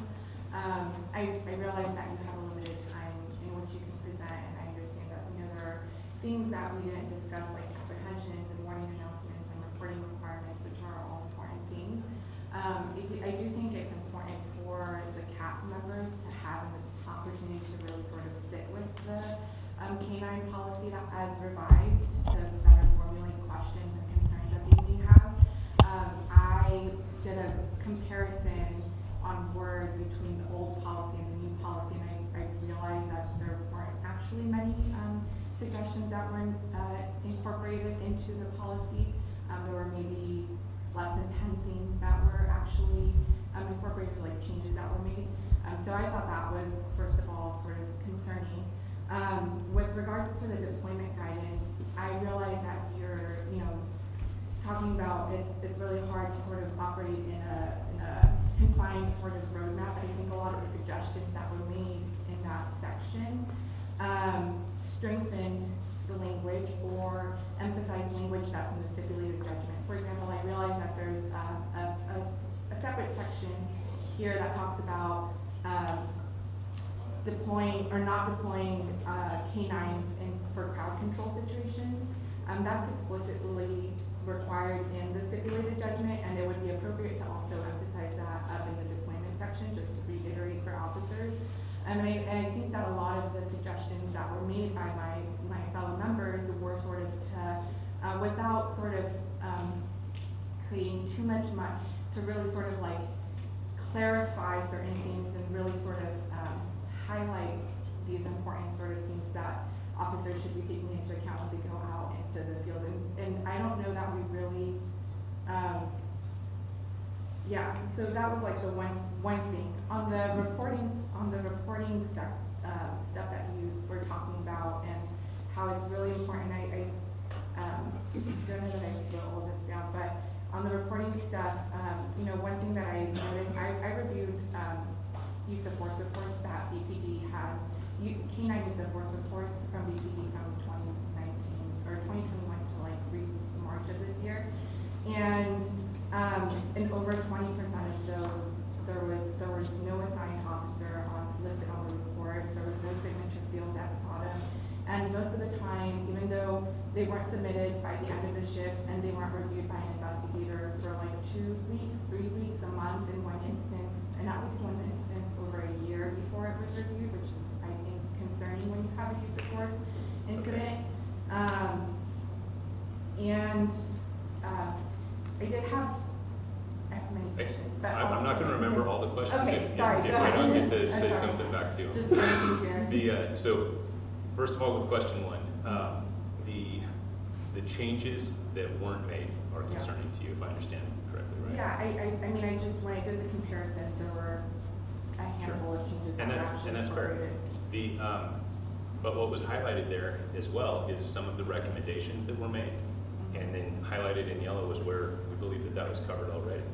So that wouldn't result in a change. That would result in making sure that we reviewed the policy through. And I'm not saying that you didn't. I'm just saying that the way that we interpret that particular section that was highlighted, we do believe that that was addressed. So it wasn't something that we're making changes for changes' sake. We're trying to make a policy that provides the right guidance and provides those left and right boundaries for true responsible operational handling of the dogs. So, I'm certainly happy to talk about the particular ones that you have in mind, but I do think that it's reasonable to caveat it with that as well. And then, let's see, so the second one, do the second one again? Well, I think it was just, it kind of went hand in hand, right? Like, I understand that you're not making changes for changes, but I think Right. that there were some very meaningful substantive recommendations or revisions that, my fellow members spent a lot of time sort of thinking through and making these proposals that weren't taken into consideration. And I understand what you're saying. I would argue real quick though that they weren't taken into consideration. Or Every weren't single one of incorporated. these was discussed at length. Sure. I understand that you, and I think this is why it's important, I think, to engage in these conversations Absolutely. and just better understand, this is helpful of like where you think that certain language already covers certain suggestions that were made. So that was helpful to date, but I still think that it's, that there are areas, and I haven't had a chance to really sort of sit there and analyze the policy as it's written now, but, there are areas where there were suggestions that were made to specific sections that you all deem sort of covers or hits the points of the stipulated judgment, but I think that the revisions that the CAP members may disagree, because obviously there was proposed revisions to that, and so I think just further hashing that out or further engaging on that would be helpful. And then I did have just like a quick question, because I want to let other people chime in, but I know you mentioned that the policy is always sort of in flux, and it's, there's always new case law or legislation that's coming out. And I just wanted to clarify, BPD is a Lexipol, works with Lexipol, correct? Right, Lexipol is a foundation of the policies. It is not the entirety of the policies. So that gives us something to work off of, and then we put our own emphasis. Sure. So I just wanted to understand, Lexipol rolls out new policies every year, and so I wanted to understand what BPD plan is moving forward to ensure that the revisions that have been made here, or the policy revisions that have been proposed, continue to be incorporated into future policies, and it sort of doesn't lose everything that, not everything that we've done doesn't sort of become undone with a new Lexipol policy that's not going to have these things or what the stipulated judgment requires. That's a very good point, and it's something that we should have covered more specifically. So when Lexipol presents an update, It doesn't take over the policy that we have working. It's an option for us, but our policies are much more, I feel, and I can't say for every single one, because, you know, the policy of us getting gas at the end of our shift as opposed to the beginning of our shift, it's probably like pretty inconsequential, you know what I mean? But the major ones, the uses of force, the stuff that actually affects the public or deals with public interaction or officer responsibilities or officer conduct, those are not things that once Lexipol puts out an update, it just wipes out our current working model. Our current working model is always there. We update that. Lexipol, if they come out with a new policy, say for, like when tasers came out, or for AB 481 with the military equipment policy, right?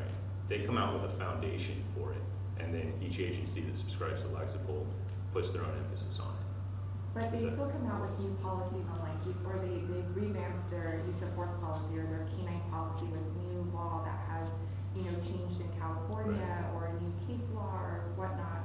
And so oftentimes that is like, oh, well, this is a new law, cool, so we'll just adopt that. And then in that way, it erases. I'm sorry, oftentimes at BPD?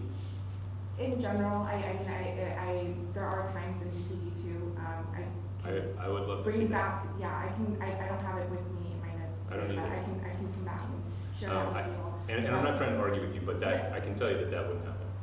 Okay, Our I just- quality assurance unit, I mean, they're the repository for our policies, and we're not interested at all in taking away from what we're building, right? If there's something that changes, like I said earlier on, if canines become something that we're not doing apprehensions with, there's gonna be some pretty major changes. If new case law comes out that Lexipol includes, that will be considered, you know, or the section of that policy would be considered, and it might be adopted, but it doesn't take the place of the work that we've already done. It doesn't take the place of the feedback that you've all provided or anything. And let me weigh in on that, because there's no guarantee, right? But that at some point, some chief is not going to change his policy in something. I can never say that, nobody could. But I can tell you that who we are now and what we are doing, this is serious to us, and we're committed to this. And we are making these changes, not just in a policy, but throughout the organization. We're institutionalizing so many of these different things, because this is who we want to be. And so I can only tell you, in as far as my word will take it at this point as chief, we're not turning back. We're not changing. This is who we are as an organization, and we're only going to improve on it from there. That we are truly making good faith efforts here to appropriately consider what you have suggested. What our community's voice, your voice, is important to us. We're not always going to agree on everything, certainly. And we're having to make policy decisions across a wide range of things. I can tell you, by watching the team that has done it, I will tell you, there was tremendous debate and true consideration of so many of these things. I do think that there's more dialogue that probably needs to take place to hear from all of you now on what you have seen, at least in our initial response, and then we can drill down on some of these other areas a little bit further. I'm committed to that. I have no problem doing that, and I think it'll be valuable. I think with the insight that you have a little bit more knowledge now of the use of force policy and how that might inform some of this, I think that could be an important part of that. But I would tell you that as chief of this department, we are serious about this, and this is who we are. I can only say, as long as I'm here, that this is who we are and who we're going to be. So there is no system in place to permanently lock a policy and it never be changed ever again.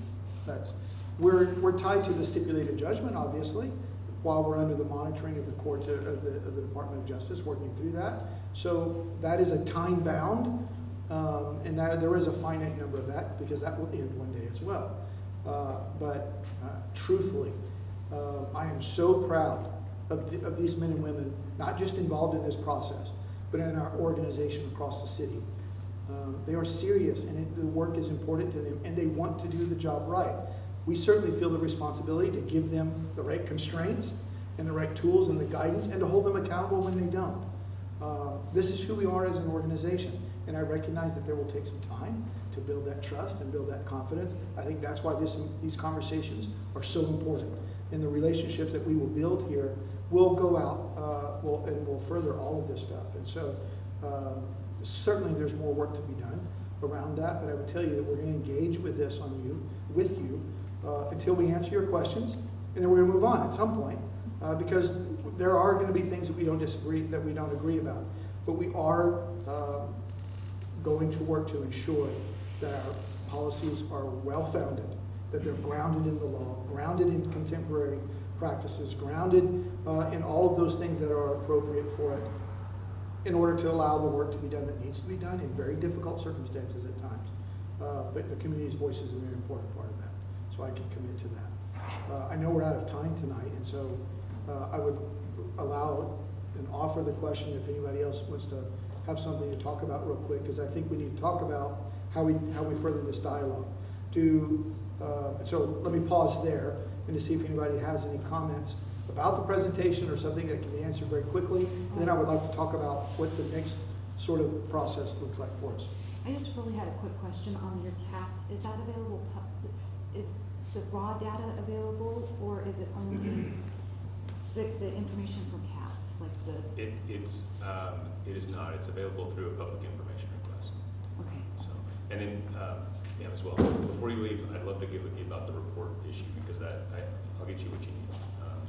That doesn't sound like we gave you everything, but can definitely get you the information that you need. Yes, ma'am. I had also jotted some similar questions about, I was a little confused about your feedback around crowd control, how K9 is used on crowd control, because I also even made that comment of, I thought on the stipulated judgment, it removed K9 use in crowd control. So anyways, I haven't had a chance to read the updated policy, the one that you're discussing today, so I would love to look through that a little bit more, but yeah, I don't know if I just misunderstood, or is K9 still being considered being used for crowd control? And I apologize for not covering that more clearly. So as a normal tactic or something like that for crowd control, we're not going to put a canine out there. It's not something that we're trying to use to have a show of force or anything like that. That's where I was talking about, like the evolving tactics. We're trying not to have anybody out there if we can avoid it. Other than having to separate two contentious groups, we don't like having the officers out there. And that's consistent across the country when we sat in with numerous agencies on lessons learned after the recent protests. So I think that nationwide you're going to see a lot more of just officers not being there. Not being, I shouldn't say not being there, but not being out there in a focal point, wearing all of the gear and all that. Same thing with the canines.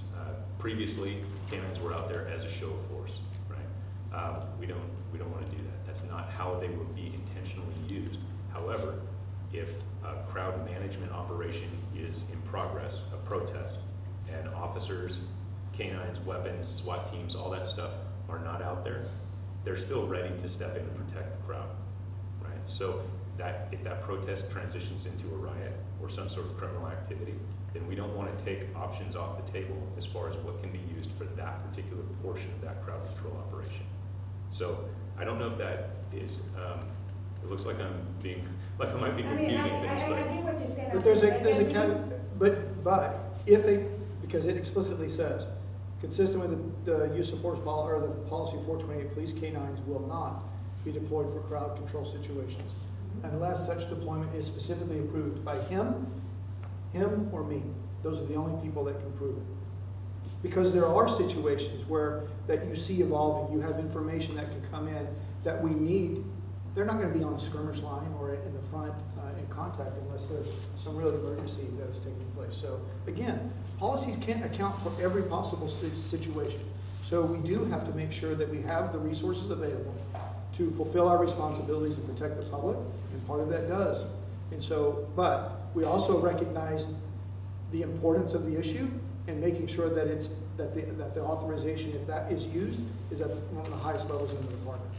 That a watch commander, sergeants in the field, they cannot make those decisions. So more to come, and we can talk about what that and some of the reasoning behind that. I had two other questions. Yes, ma'am. And then on the personnel section, do you guys use any of current or data of K9 situations to do trainings? And are there any instances where handlers will be kind of demoted or removed from that if they, depending on the record of the data available? Yes. Yeah, absolutely. So part of what CATS does is it it can capture the handler's response to training and all of the training that they go through. It can also capture the dog's medical records and all the training that they go through. And for any of the handler teams, it's essential that they work well together. If a handler is taking a dog and doing something that he or she should not be doing, they will absolutely be removed from that unit. I've removed probably 3 people myself from that unit for failing to meet standards, not responding to training, or just poor performance. So it's not a, and I guess I should have clarified that earlier when I said that they are in that position for quite a while. If they're doing well and they're doing what we expect of them and they're meeting their responsibilities, they can stay in that unit for quite a while. If they are a poor performer or somebody who's acting inconsistent with our policies, then we remove them pretty quickly, usually before they're even done with their initial training. Okay. And is there data publicly available of this kind of recent or canine incidents or situations, and As far as how many we've removed or just canine incidents, and I guess how to correct them moving forward if maybe a situation didn't go as, and I mean, I don't have so, that would be a question for you regarding cats. So I know that poor performance is documented. However, that could be split if it was a policy violation or something that results in discipline. That would be over with internal affairs. And I don't mean to muddy waters, but there could be a couple different mechanisms that's reported through or that the data is captured through. Cats would be more for performance due to poor training or poor response to training or something like that, whereas internal affairs would be more of, I hate to say malicious performance, but that would certainly be included. Regular policy violations, things like that of the handler. So does that answer? It is all publicly available at some point. It's just asking the right questions to get the right information. So that question was, at least the way that I interpreted it, was somewhat broad as it relates to how we manage that data and how we capture that data. yeah, But or it would be available. I guess I was thinking in the context of like, I understand that there is no roadmap, like this is how you should respond to this incident, but the idea of like using data to understand like, okay, something we need to improve this training or something's not going well, or this incidents keep on repeating itself, or so the idea of using data, using incidents to improve training and correct future interactions with public and canines. Yes, absolutely. And so that kind of manifests through a number of different ways. That can be through a use of force working group review, like John was talking about. It can be through the horizontal review or the peer review of the canine bite itself. It can be through the blue team review, which is another reporting avenue that we have, but that documents use of force.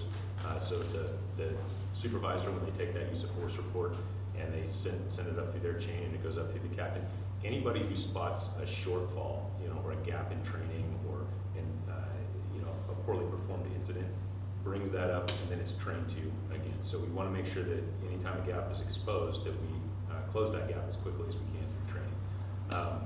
Without getting too much in the weeds, we've had pretty contentious debates about that as well, where we have something that does not go according to training, and it's something that it's not lost on us that the dogs have their own mind, right? Even with all the training in the world, there's still somebody who's an independent thinker, and bad things can happen. If we don't have safeguards for the deployment strategies, the control of the canine, proximity to the canine, and that sort of thing. If an incident happens where we get a result that we don't like, or that is inconsistent with best practices, we look to see which gap it was that exposed that situation or led to that situation, and we try to train to it, or we try to discipline an officer for failing to do a thing or adhering to policy. So does that answer that question? I feel like we squarely do that. It's just there's a number of ways that can happen because of the variables involved in both the dogs and the handler side of things. Yeah. I guess I'm just thinking through, because we do sometimes receive complaints or things from the public. And recently why we keep through this is for a victim of a crash. She was, I guess, there were multiple vehicles involved, and there was an officer responding with a canine, and the canine attacked the wrong person. That's the same one I was thinking of. Yeah, And so I Yes, guess, that's- and I've also heard about the incident in, I was in McFarland, where the officer lost control or lost the canine got out. And One of ours or Huh? one of McFarland's? Or KCSO, or when the canine got out. and- Can't vouch for any other agency. I guess Don't I'm put that evil on us. But what I can say is that incident where the young lady was bit after the car crash, Yeah. we picked that apart very, very thoroughly, and that was one of those things that exposed a gap in our training, that the handler didn't necessarily do anything wrong or against policy, but we got a result that was wrong, right? We got a result that was injurious to the public, not something that's helping the public. So there's a gap in there somewhere, right? So what we did was we picked that apart and we reinvested all of those lessons learned into training. And whether it's choice to deploy, choice between the time it takes between deployment and actual, the time it takes between decision to deploy and the actual deployment, or it's considering all the different variables that are within the scope of that particular problem. There's a number of things to train on for that, you know, and it was obvious that by the result that we got, no malicious intent, but the result that we got as an agency was less than desirable for that, you know, and I say that, I try to say that professionally, but that's not what we want. You know, we don't want a canine program that is going to expose the public to more danger. We want a canine program that is going to put additional options on the table for officers so that we don't have to use lethal force, or that we can keep somebody safe, whether it's a public member or the officer. So that's what we want out of it. We don't want the results like that. Does that answer your question? Yeah, I mean, I understand. I mean, I guess I understand there is no malicious intent, but those incidents do, and I'm not saying that all of them happen with me, because maybe I'm just putting them all together, all the incidents that I've heard in County. Sure. But just the idea that, like, you know, recent data, like how often are we putting the public in harm by continuing to deploy, and I don't know where all those level 3 situations where canine, you know, was. That's part of the review of every single one for us. I would assume other agencies do the same, but we're not, you know, privy to their training and things like that as well. So, but every single one of those, as far as our agency is concerned, is picked apart on numerous levels, and then those lessons learned or those gaps that are exposed are reinvested in the training so that we get a better result the next time that we do it. Anybody else want to have any comments before? Are we just gonna discuss how? Kind of talk about the next, yeah. That's my question. is- So the next meeting is November the 14th. So, would certainly like to have some resolution of this so we can move on to the next one, but I know some important conversations need to take place, so.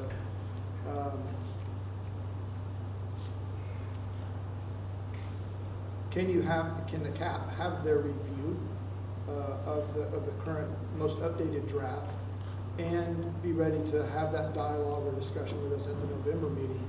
So then that we can either answer most or all of it then and make some policy decisions, or perhaps we have to come back to you with something else.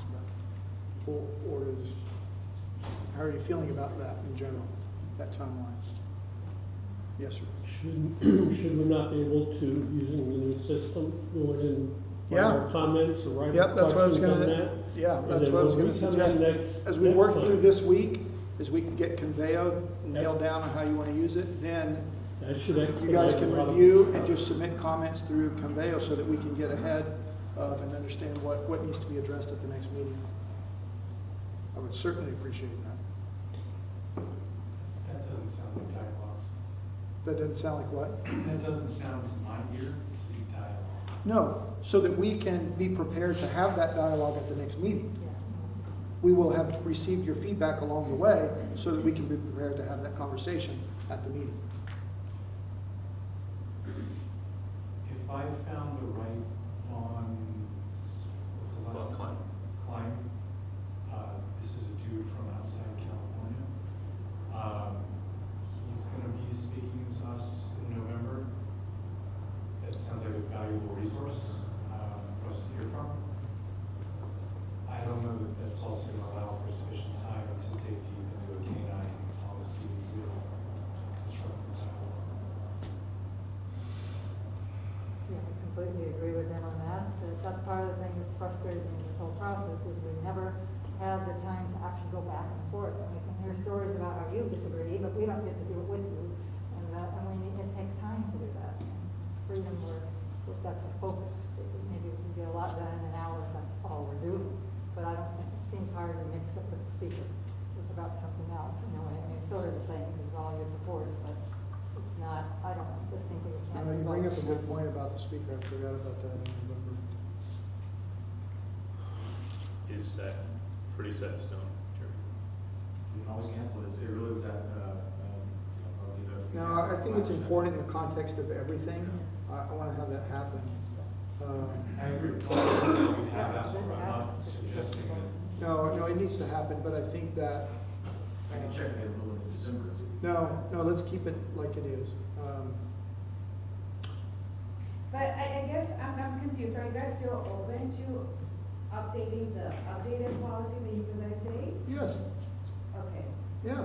So, I mean, because I also think that it could be just based on dialogue and just taking notes of like, okay, yeah, you know, maybe we should move this on. That's what I'm asking is if we get Conveo settled over the next several weeks, as you do a review, post those comments so that we can either directly respond right then, or we can be prepared to, or figure out how we're going to discuss it further and figure out that timeline. When you say right then, you mean literally on the website responding to the comments? Yeah, I mean, not immediately, but perhaps, but Sure. yes. So that you're informed also about, okay, we're out here, question here, and then by the time we get to this meeting, we're right here about, we've narrowed things down, we have a limited number of things. That's what I would like to do, and I think Conveo can be that vehicle for that. If you guys do that over the next several weeks, and we can begin to narrow the scope of that and reduce the volume of things, then I think we potentially will be able to do that. But again, I know that for K-9 and for use of force, these are big things. These are foundational things. It may not meet our exact timeline of how we want to progress, because we do want to move through this, obviously, and get these improvements implemented. And so it is important that we work to adhere to some sort of a timeline, and I'm going to push us to do that, but I also recognize that these are big things and they may take more time, and I'm okay with that. But that's the reality too. But I would like to push us, and I will, to make some progress. And so I think if we can get Conveo settled, and then you guys can review the updated K-9 and begin, what about this or what about that, then we can have that dialogue, I do think, over the next month, that we can narrow these things down and be closer to it at the November meeting, getting the context. You also have the use of force policy now that might help inform some of that conversation, hearing from the speaker and all of it. So that's what I would like us to shoot for the November meeting. Honestly, I think a lot of the recommendations, I read every single one of you guys' recommendations, and there's a very large portion of them that I think were based off of misunderstanding or lack of information provided to you guys in the first place. For instance, the bike ratios, right? The recommendation on bike ratios was very extensive for you guys, but I don't think we explained to you guys really what CATS does, because CATS does literally every single thing that you guys are talking about in that recommendation. You just really didn't know that we're already doing it. We've been doing it for a very long time. And there's other topics that are the same way that we can simply probably just type on that thing and say, hey, we're already doing this. And we didn't explain this right the first time. And we could knock that out of the park and then leave more time for that conversation you guys want to have about other topics that you're more worried about too, I think. All right. Any, Sorry, I stepped away. no, that's okay, you missed it all. Excellent. Any additional comments for tonight, prior to the review of the policy? I have it's a hard right turn, but as to the makeup of the CAP, I count 12-ish of us. We used to be many more. Right now, it's officially 18. We got several notices yesterday, this week, that some people were sick or couldn't attend the meeting. 18's the real number at the moment. I think there were 14 here Are Are you seeking additional applicants, or are we hoping to keep it at this size? I'm gonna stick with the 18 for right now as we work through this. I think it's an adequate, sufficient number for us to get through these things, but I'm certainly open to expanding it if we need to at some point. But right now, I plan to keep it at the 18. Yes. Could we have the meeting be a little longer in November then, could we agree, because it sounds like it's 2.5 hours? The first time we shortened it, now you But want to. I thought yeah. I'm just asking. How long is, hey, Jeremy, I'm sorry, how long is the planned presentation? An hour and a half, it should be fine right there. Take a vote. We can make adjustments as needed, if you want to provide some down. No, it's too important. I'm going to leave the, okay, then perhaps we might need to make it a 3-hour meeting because of the speaker, because of the other things we're trying to do. How do people feel about this at the moment? Make a November meeting 6 to 9. 5:30. We're open to starting a little bit early if it makes it easier for. 5:30 to 8:30. Yeah, I could do that. I like that. 5:30. Okay, we'll send out the notice and get that done. Okay?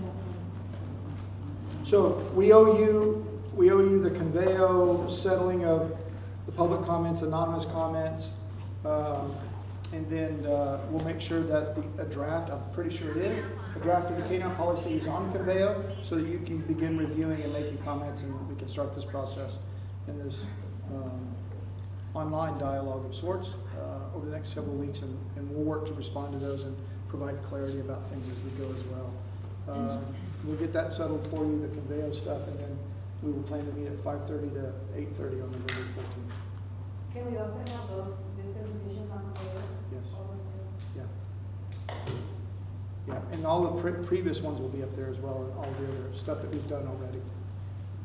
Can we have a little bit more information on what CATS does too? Because it would be nice to understand better what the capabilities, what the data that is gathered and processed and. Absolutely. Yeah, we didn't do a very good job explaining that, so we can definitely provide that. It's not just our system, we're a subscriber to it, so we can get you more information on that. It'll probably make the whole process a little bit easier, frankly. Okay, thank you all.